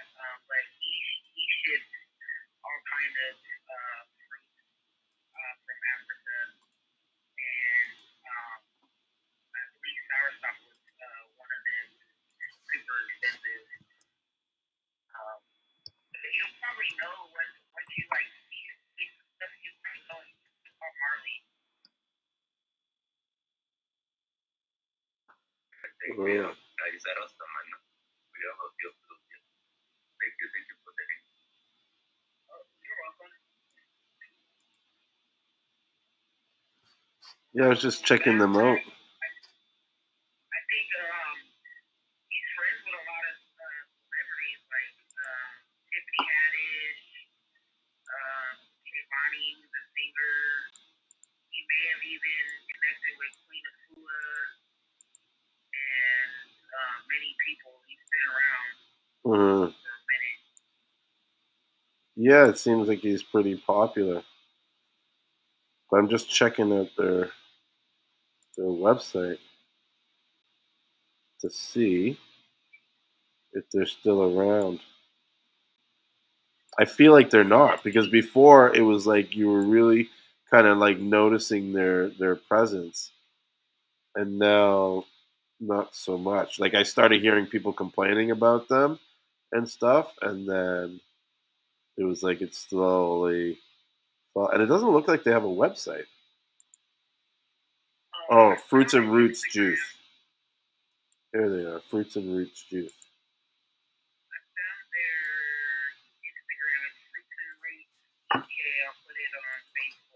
They changed it. Yeah. Unless this is a new company, right? But what it looks like is they're moving. No, it's the same guys, because I remember these Fruits and Roots. But it looks like they've gotten out of the baskets and they're now just doing juices or something. Because you don't see the fruit baskets, and now I see cold pressed juices. Um, unless this is Fruits and Roots and not the other Fruits and Roots. I don't know. The logos looks like similar, but no, because these look like white people, and I remember the Fruits and Root people were like black, weren't they?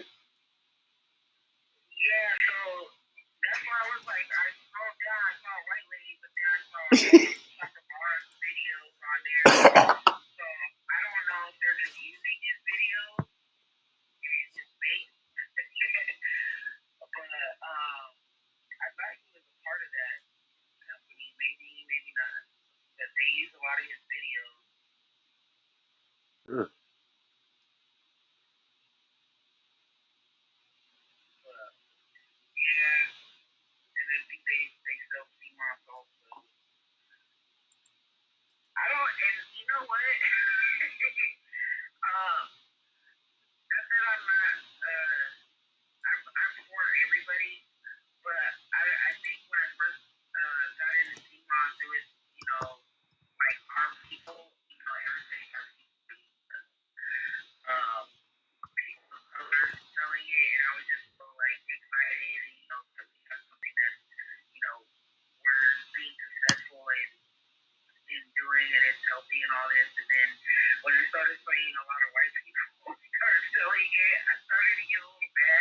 Mhm.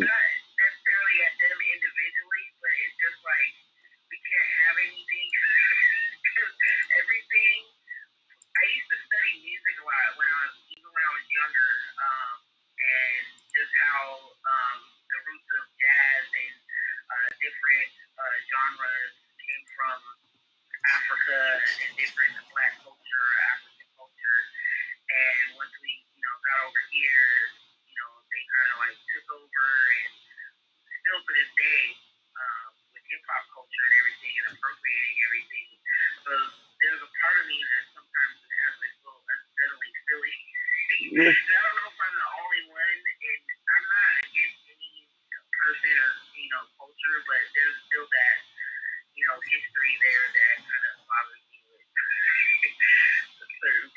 So, you know what I'm, how do I say it?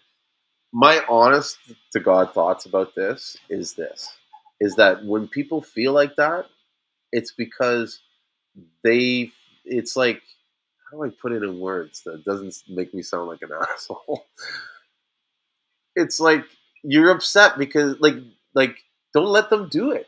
Do you know what I'm saying? Like you allowed them to come in there and take control of your thing. Do it better. Do work harder. Do you know what I'm saying? Like it's like I find a lot of times us as black people, we cry about what's going on in this situation because we're not willing to try and play the game better. Like, why have we not all worked together and gotten together and start fucking kicking ass?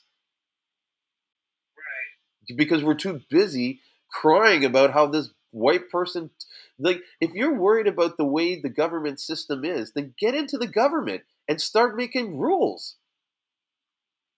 Do you know what I'm saying? Like, what action are you really fucking taking?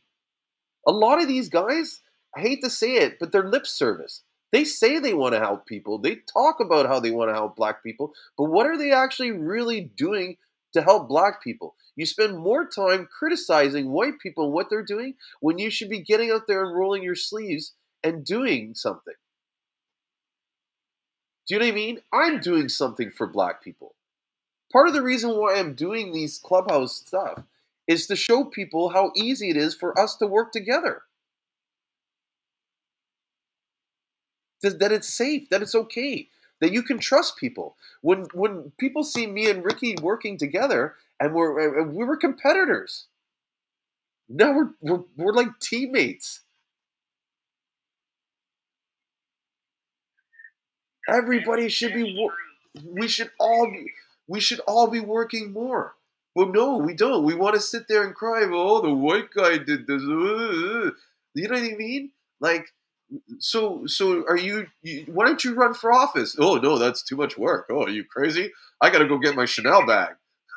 Do you know what I'm saying? Like, what is it? Like, make up your mind. But really, in a sense,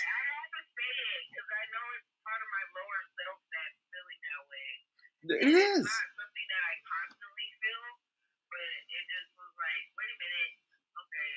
This is.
Yeah.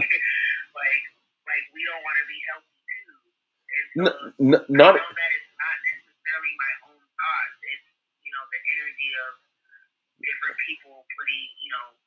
Listen. Not only that, but like think about the message that is sending, not only to you but to themselves. They're basically telling you white people are better. That's where you get all the money. Why are white people having the money? Why are we not the ones striving to be businessmen and make the money? Do you know what I'm saying? And by you just even saying that, you've created the world. Your world now is coming from that perspective that whites are better, and they're not. How are they better? You just believe that they're better. And as long as you believe that they're better, you will always be in the space that you're in. Because that's the world that you've created. That's your belief. Like honestly, I don't believe in this racism shit. Like all this stuff that they say white people, I don't have any of that problem. Because I don't believe it. I don't even see it. I don't think it exists. I choose not to allow it to exist. Because I'm not going to allow it to control my life. It's non-existent to me.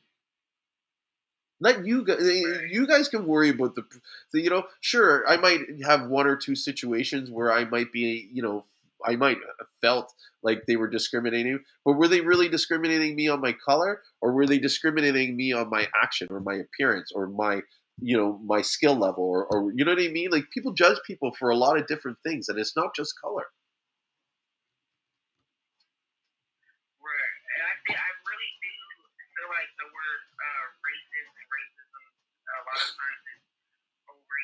Yes. Mm-hmm. We all do. Yep.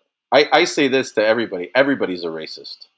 You can't tell me that you've never had a racist thought in your mind at one time or another. So what? You get to turn it on and off? Do you know what I mean? And other people don't.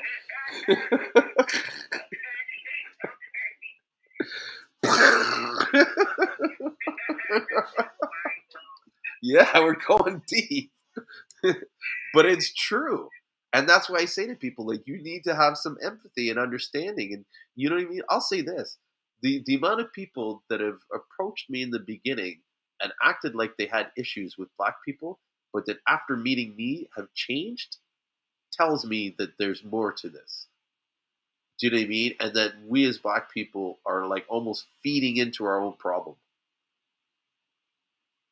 Because what are we doing to change the perception of the planet on how they perceive us? We're not. We're fucking glorifying this shit. Look at our music. Do you know what I mean? Like, you're mad that these guys think we're all gangsters, pimps, hoes, and whatever, drug dealers, when that's what our music is all about. And it wasn't always about that. We had good music. We had conscious shit. Why don't we have that anymore? And half of them aren't even all that hard. They just trying to get that check. They're just portraying whatever. Yeah. To get a check because they never had money or whatever. Yeah. And at the whole and for their personal gain, they're killing our whole culture. Because if you remember, there was a time where certain actors wouldn't do certain roles because it would paint black people in a bad light. Yeah. We've lost that respect for ourselves in a way. And I don't mean to say it like in the bad, like that sounds pretty harsh, but we're not standing up for ourselves as much as I believe that we could be. We're more throwing blame. And it's kind of like the same, if you look at the same things with like how people are hating on people that make fruit infused, or people that are hating on people that sell farm Seamoss. A lot of times, or those that sell, you ever seen how people that sell Connor's Christmas are always hating on the people that sell Garceleria or whatever in the States? I think it's because they're just hating because these guys are making more money and they're not, and they don't know how to do, you know what I mean? And so the same parallels, like we as black people are hating on these white people, is because we want to be a part of their game, and we don't know how to get to their game, and we're not willing to figure it out, and we expect them to just tell us how the game works. And they're like, fuck you, we're not telling you how the game works. We work so hard to get to where we are today. We're not giving this up. And why should they? Why shouldn't we work to get this stuff?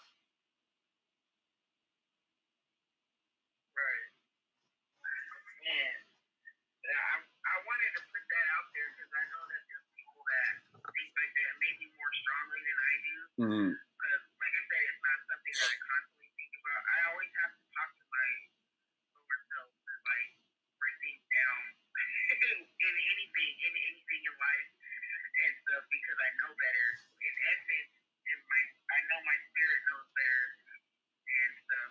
And part of it was some of my upbringing with family members that were like pro-black, but in such a way that it became like they became the people that they felt they were oppressed by and stuff. So everything you're saying like rings true and everything.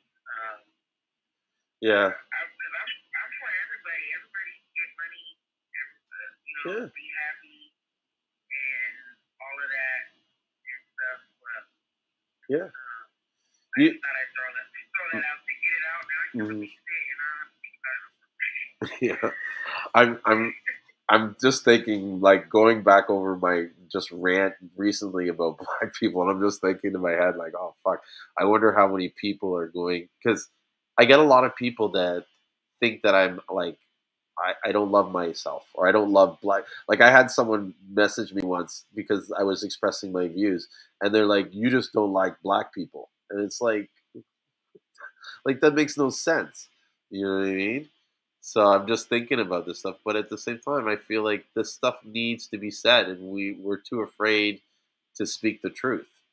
You know, uh, at least the truth of how we see things. I don't know. There was a point I was going to make, but I lost it. And in my thoughts.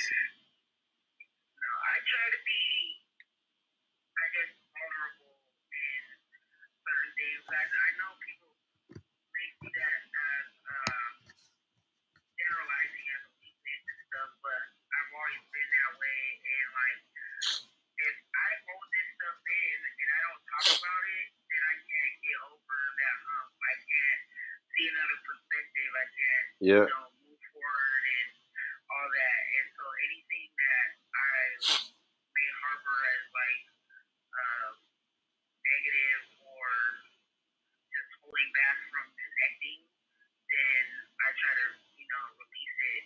Mm-hmm. And so that was one of my things is like, why are you telling me to go over here? Like, I get it. Go get, most people are like, they're just happy that I'm doing something. They're like, oh, you can make even more money doing this. But I'm like, the money's gonna come. Like, Yeah. I'm not necessarily focused on like just getting a certain community going. Like, our community loves this shit. Yeah. Other people love this stuff. There's people that don't know they love it. They haven't heard of it or tried it. Once they try it, they all, for the most part, they come back. Yep. Even if it's 3 months later, every person has come back. No. At least once. No. Here's something too, like that I find like in business, that attitude and the way that, like, to me, that's like predatory strategies. And sometimes when you come at people with a predatory strategy, like they see that you're seeking them out because they're the ones with the money or they're an easy mark or whatever.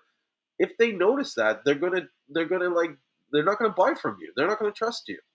Do you know what I mean? Because they'll see that you're not genuine in what you're trying to do, and you're only there because they got more money.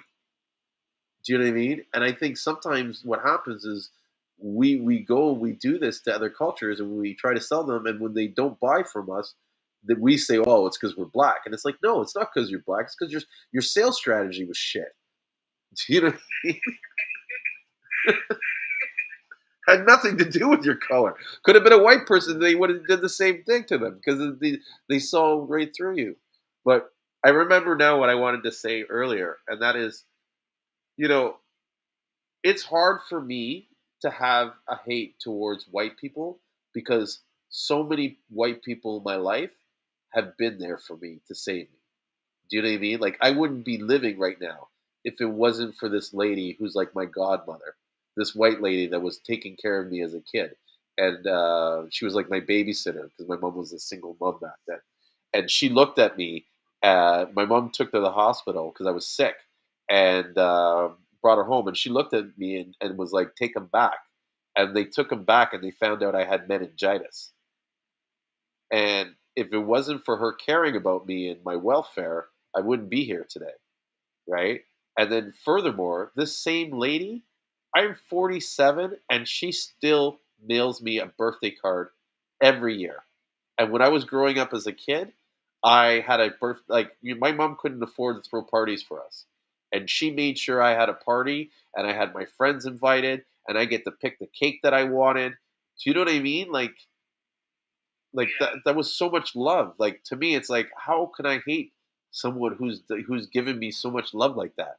And then I look at like growing up as a kid. I'm gonna get a little emotional because these guys had like profound effects on me.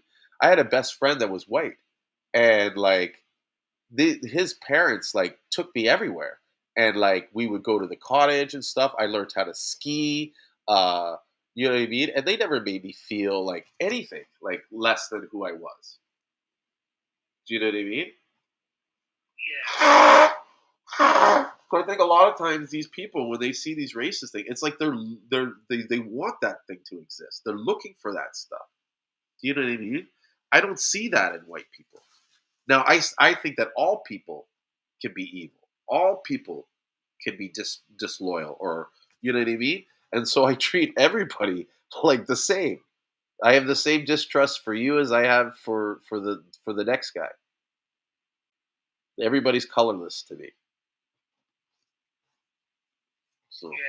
just wanted to add that So because I don't I want anybody to appreciate that. think I hate black people, but I want them to understand why I give white people, I guess, a break. as they put it. I'm Black and Mexican, and I always had like this struggle of like proving either side. Yep. Especially when I moved to Southern California and it was all Mexicans, and they would want me to like just be like, oh, I'm Mexican, or I don't know. It was so weird. I was just like, I had a best friend who was darker complected, and she used to always make these comments. And back then, I didn't really. I think I felt it in my soul, and I was uncomfortable with it, but I don't think it really sank in until I got older.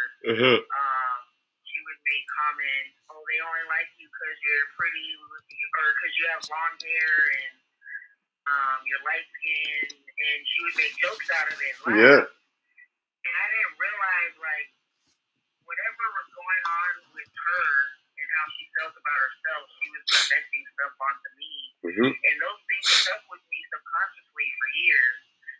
And not just her, but that was like one of the main people, and that affected, different relationships with people in my life. And I didn't realize it until I got older. And I'm like, man, I just want to be a kid. I just want to be, like, I don't really care. Like, shoot, I'm playing basketball, getting straight A's, doing all this. Like, I don't have time for that. But I didn't really notice that. And then I also had my stepfathers were Black and my mom's Mexican, and it felt like they kind of, they're like a stigma of Mexican, being good at cleaning and all this stuff, and doing all the house stuff as far as Mexican women. And my stepfathers would be having me do all these things. And there's a thing of, you can raise your kids and discipline them and teach them to do chores and stuff, but it really felt like I was like this, like, slave kind of thing. I don't know how to explain it, but yeah. So I just always had that back and forth of like, what are you? And most people don't even think that I'm either or. They think I'm like Hawaiian or Puerto Rican or something like that. But yeah, so I think from that, me enduring all that, I tried to treat everybody fairly. But yeah, there's still, sometimes I still have my own negative thoughts, and I know, actually, let me not say they're my own, because they were instilled in me at some point. And stuff, but the real person that I am, has love for everybody. Well, the good thing is you have a power to change it, especially once you recognize it. You know what I mean? Then you can change your belief system. Absolutely. But like you said earlier about different experiences, whether it's 5 years, 10 years from now, preparing you for something else, I think a lot of those experiences prepared me to be able to communicate with so many different people, because I can kind of, am like a chameleon. I can go into like some kind of club that's just a bunch of people that listen to rock and all that, and like have a great time there, or go to, different places with different people and just kind of adapt, meld into, yeah. I think that a lot too has to do with your hip hop nature. I find that a lot of the people that were like that old school original hip hop, part of that is about having inclusiveness and being able to adapt to things and adjust. You know what I mean? Like, I used to be a big hip hop DJ, and part of it was being able to go into any sort of event and be able to analyze the crowd, feel the crowd, and read them, and then play the music. Even with my sales and marketing, I feel like in my whole business, I take a lot of the skills that I learned from being a DJ on how to, run my business. In the case for like the marketing and stuff like that. So I'll put stuff out to see how people react to it and see how their responses are, and then move on to this and move on to that. You know what I mean? And do things to kind of like drop little like seeds of what's coming next. If you listen to DJs playing, they will play a little bit of the song to tell people to subconsciously get people noticing that, oh, okay, this new beat's coming in, and then they'll bring it in, like, a couple bars later. But you'll hear a bit of it in the beginning, like, oh, is that what I think it is? Oh yeah. So it's the same way that I approach the marketing, and I learned those skills, and even just understanding about how you got to play the music until people show up. Do you know what I mean? Like semi relate. I'm a DJ when I have my list writers get in the car. I kind of look at them and like adjust the music, and every time they're like, "Oh, you have such good music," and it's just totally. It could be like a older white couple or couple young Mexicans or a mixture of everybody in the car, eating whatever and stuff. Like kind of, and it's not just their race; it's just me looking at their attire, everything, and Their parents. like, okay, I'm gonna put this on. Yep, the way they carry themselves. That's why I think the way you carry yourself is utmost important. It's not about your look. I mean, sorry, about your color of your skin. It's the way you carry yourself. And so that's why there's people that are white and get shitted on because they carry themselves in a low manner. You know what I mean? Whereas you can look at Steve Harvey. You think he deals with a lot of racist things? I don't know. I doubt he does because he carries himself in a certain way that you know people respect him. True. Yeah. So there's a lot of things I find that black people do that disrespects themselves, and then they're upset when people don't respect them. But it's like, look, you don't even respect yourself, you know. But I don't know. It's tough because it's also a lot of times they're in a situation where they feel like they have no hope. If you don't know you have options, then you don't believe that there's options, right? And Right. and this is why I keep saying, like, go back to saying is that we as black people need to do more to help each other out as black people. You know what I mean? We need to be mentoring more youth. We need to be, even like, lending people money to get a business started without any hope of return. A lot of times when we as a community go to lend money to the other guy, we're like, oh, well, how much points can I get off it? Or what can return can I get off it? You know what I mean? Where in some ways we should be kind of like, look, I'll help you out. You know what I mean? Just make sure you pay me back. And when I need some help, don't forget me. Yeah. I would be okay with that. I don't need to make money on every and then because then you're not helping the person, you're helping yourself. Right. Actually, what you were just saying, and then you mentioned a couple sessions ago about bringing it back to Seamoss about you hook somebody up that was in need, and that your philosophy is, if they need it, I'm gonna give it to them. And I've actually found myself doing that this week. One of my customers caught COVID. She started messaging me about the different CMOS that I had, the full spectrum and all that. She's like, what would you recommend? Because I have COVID. And I was breaking everything down. I was like, you know what? I was like, I have this, that, this how much it costs or whatever. And then I didn't hear back from her. And she could have just been trying to rest or, out of it and stuff. And I was like, you know what? I'm going to give her a jar. I gave her a 32-ounce jar of just regular gold moss. And they usually order the fruit kind. Her husband picked it up and he was like, what do you do with this? I was like, what do you mean, what do you do with this? Like, same thing the other stuff. So I had to tell him all the different, uses. I was like, well, the plain moss is more versatile as far as like you can put it on your face and hair and everything and stuff. But I was like, this will last her for a while, but she has COVID, like, so taking it 3 times a day. And she was just so thankful. And I didn't want anything but for her to be better, to get better. And I know that it helped me, so I know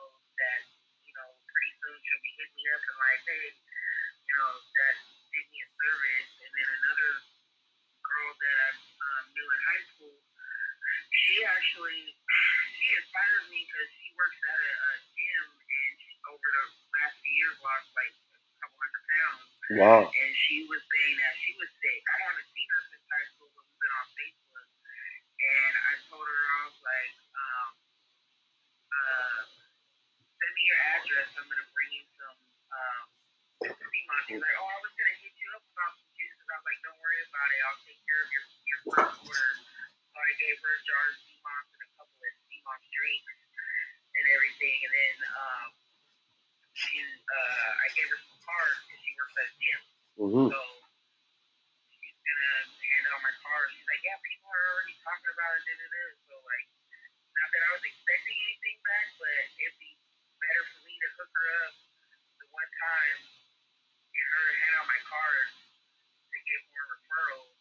And, but here's to like try to sell her something. But here's another thing you can do. If she starts bringing you referrals, start giving her free Seamoss. And low key, you don't even have to say it. You just kind of like show it that it's kind of like, hey, you give me business, you don't have to pay for Seamoss. You know what I'm saying?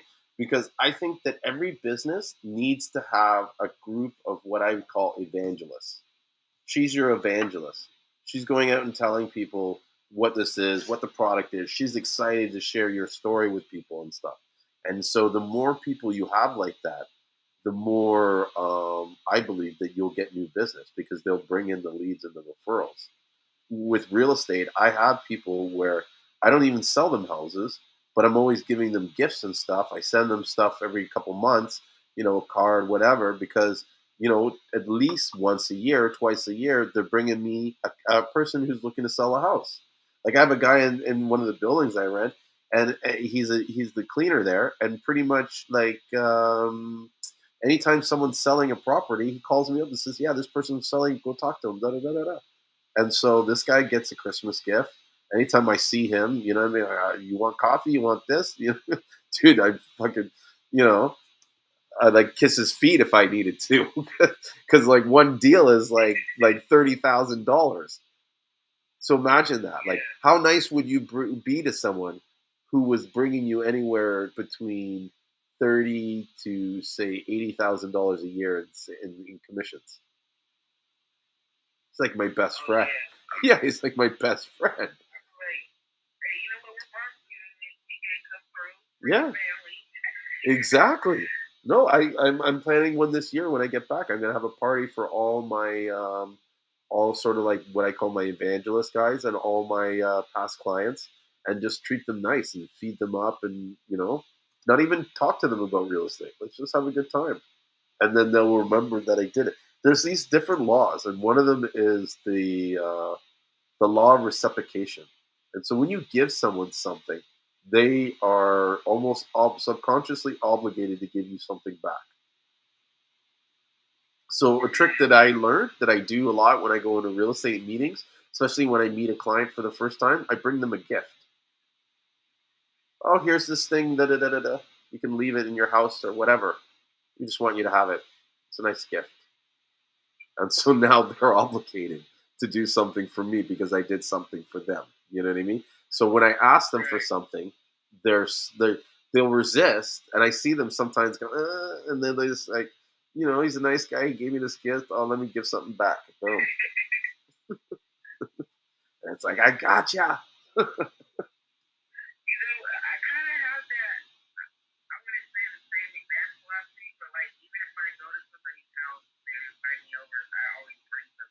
Yeah. Even if they say, bring yourself, like, no, I'm going to bring something and stuff.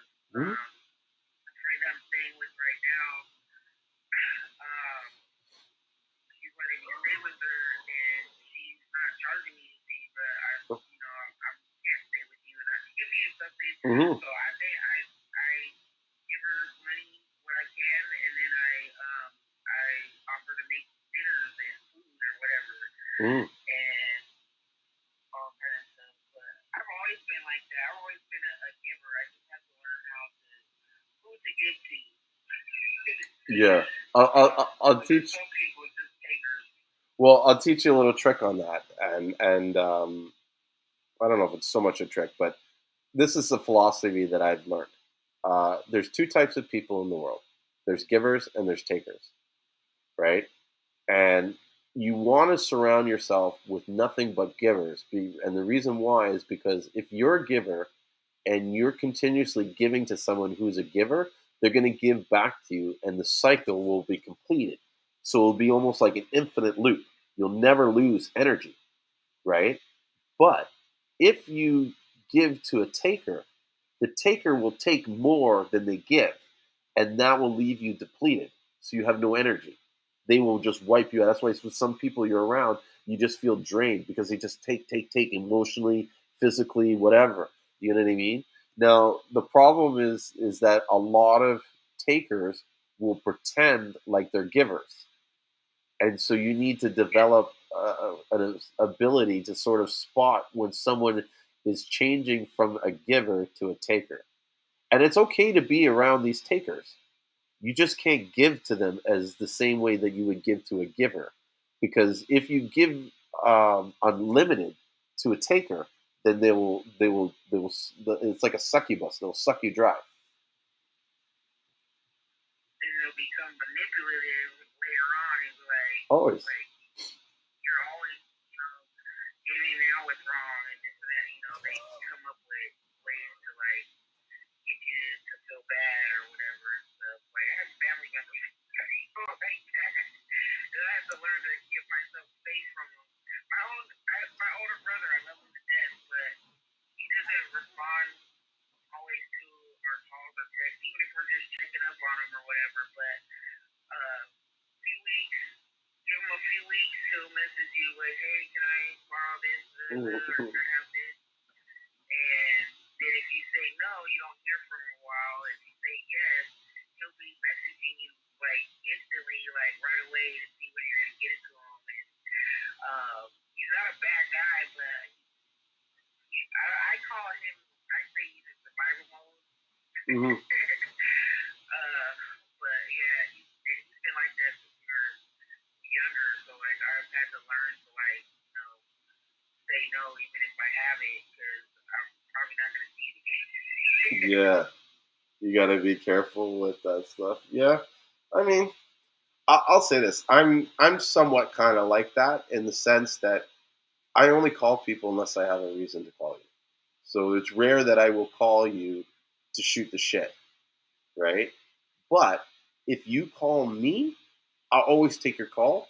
And if you need 20 minutes, an hour, or whatever time, I give it to you. Mm-hmm.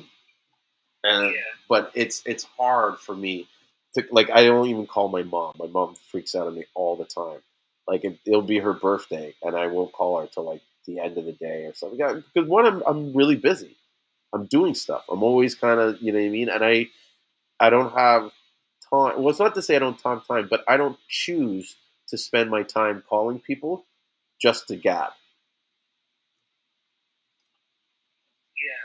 Yeah. I got better things to Well, do. I don't do that either. No. Like I may, if it's somebody I haven't seen in a while, I may talk to them and it's gonna be like a 2 hour conversation or whatever. But Mm-hmm. I'm more of an in-person person. Like you have my full attention Mm-hmm. that way. But the phone and stuff like that, like, but I don't text you back or something like that. I don't necessarily reach out, but I don't just reach. If I do reach out, I'm not just reaching out to just ask you for something or like I need something from you. Like, That's me though. That's what I'm saying. Is like you will get a call if you're getting a call from me. I'm calling you to ask you for something, or do you have this, or blah blah blah. I don't call to say, oh hey, how's it going? How's your day going? But at the same time, if you call me, I'll sit and talk to you and give you your full attention, and I will do what you would want. Like it's almost like, don't expect me to call you. If you want to talk, call me and I'll talk to you. Because I'll probably be like that when I get more busy. I'm even when I'm not busy, I'm just like that. I can't just call someone and just, no, what's going on? How's your day? It just seems fake to me. It's just like I don't want to know about your day. I just got bigger things to think about. You know, sometimes I'm so mean. Oh, but yeah. Like, that's true. So, like, when I'm driving with every passenger, so how long have you been driving for? You don't give a shit. You don't care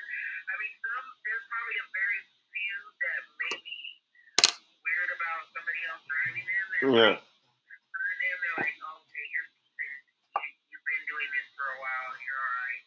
Yeah. But for the most part, like people will ask the same little questions, and I call them surface questions or surface conversation because it's generally what most people will ask and stuff. And I'm like, I'm not asking you any questions. Like, why do you need to know all this for 10-minute ride? But yeah.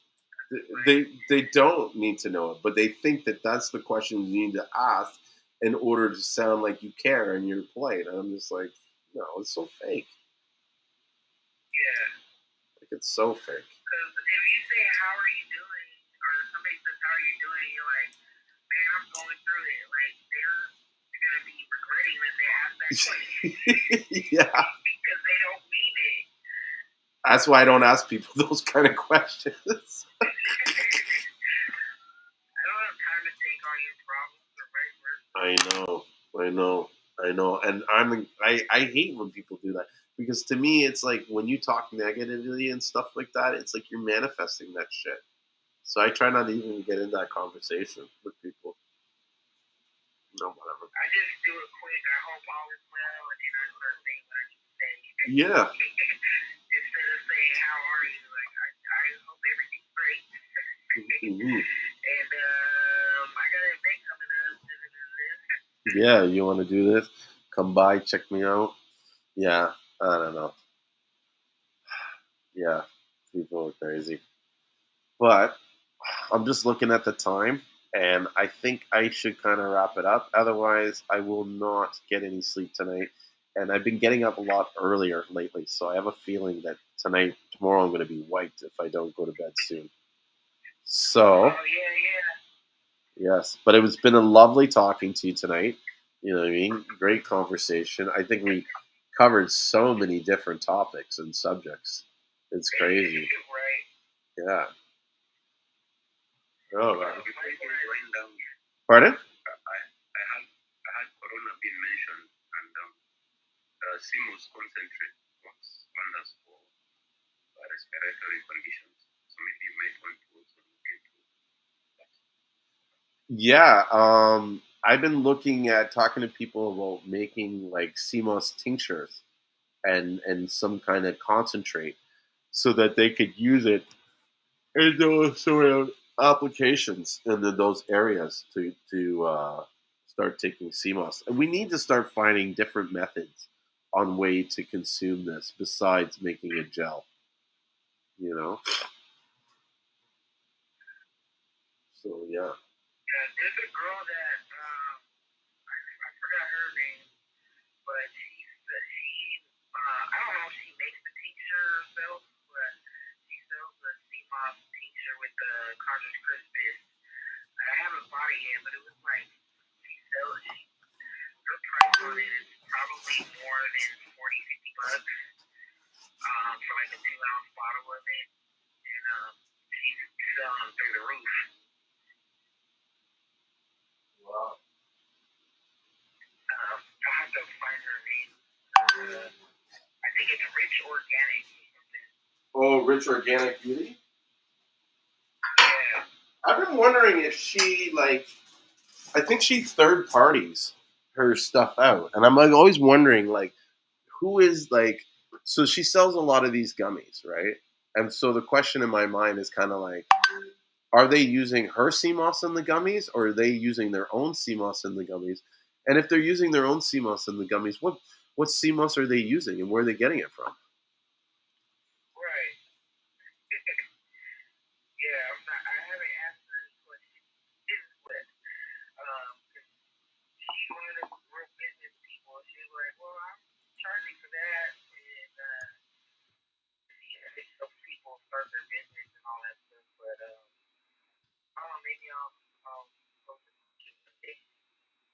We can have a conversation. Yeah. Yeah, you could ask her and see if she'll tell you. She seems like a nice girl. I've talked to her before. Yeah. Mm-hmm. And she's one of the people that I believe she probably started a little bit before me. Mm-hmm. And has like Excel, but she also had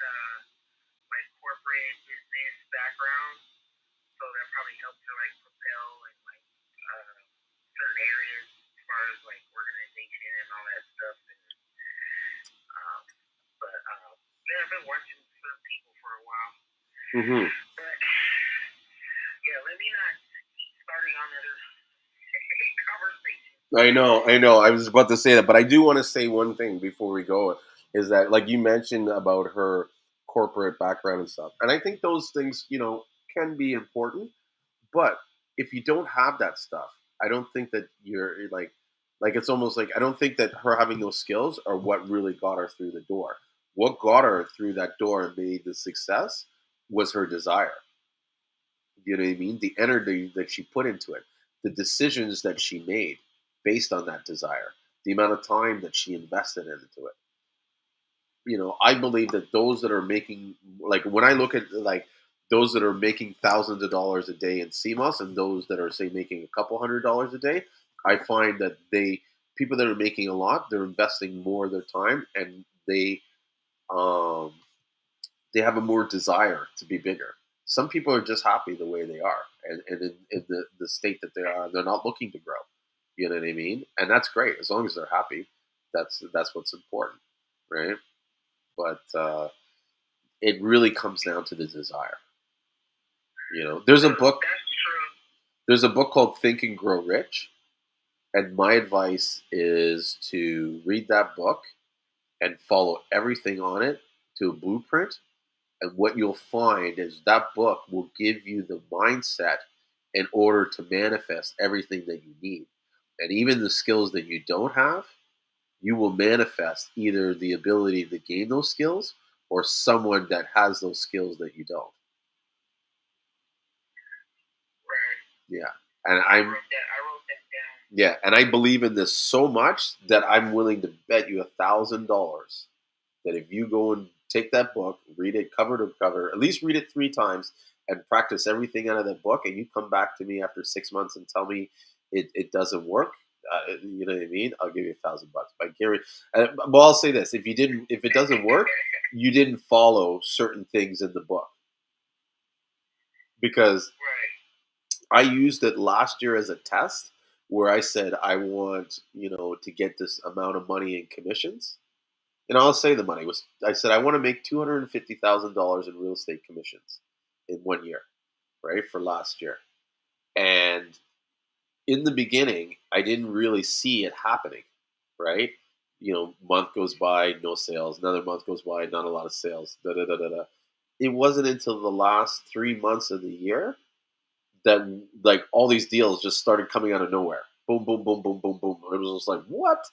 And then the money came. I don't think I made exactly 200, but I came pretty close enough to it that I was kind of like, I'm doing this again. So, you know what I mean? Like, it fucking works. I guarantee you it works. You know what I mean? And some of it is even just writing down on a piece of paper what you want and looking at that every day. Yeah. That's one thing that I need to start doing more is writing everything down. I'll write stuff here and there, like on my phone, but like literally, like I just picked up a notebook today actually. So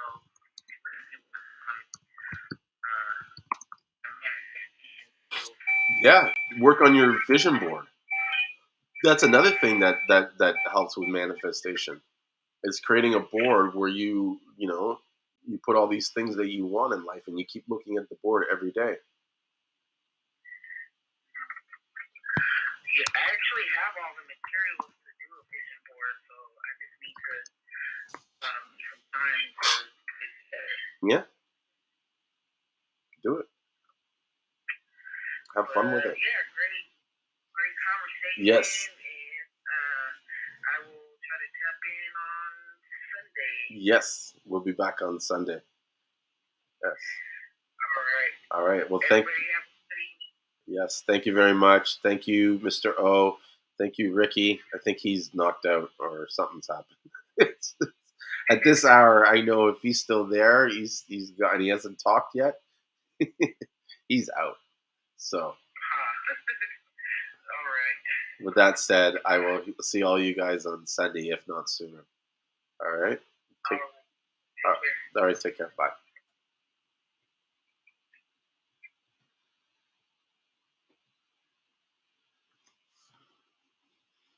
Oh, gotta make make sure I end. This is what I do a lot. I end one live stream, and I think that's the only live stream, and then I sit there and go start working, and I sit there and I start working, and I don't realize it. Oh, look at this! There's 12 seconds left. Let me end it now. All right, take care, guys. I got to save the video, and let me end it on here on the YouTube. So good night, everyone. Thanks for watching. I hope you guys enjoyed the show, and I'll see you guys again on Sunday. Take care. Oh, and don't forget to take your Seamoss.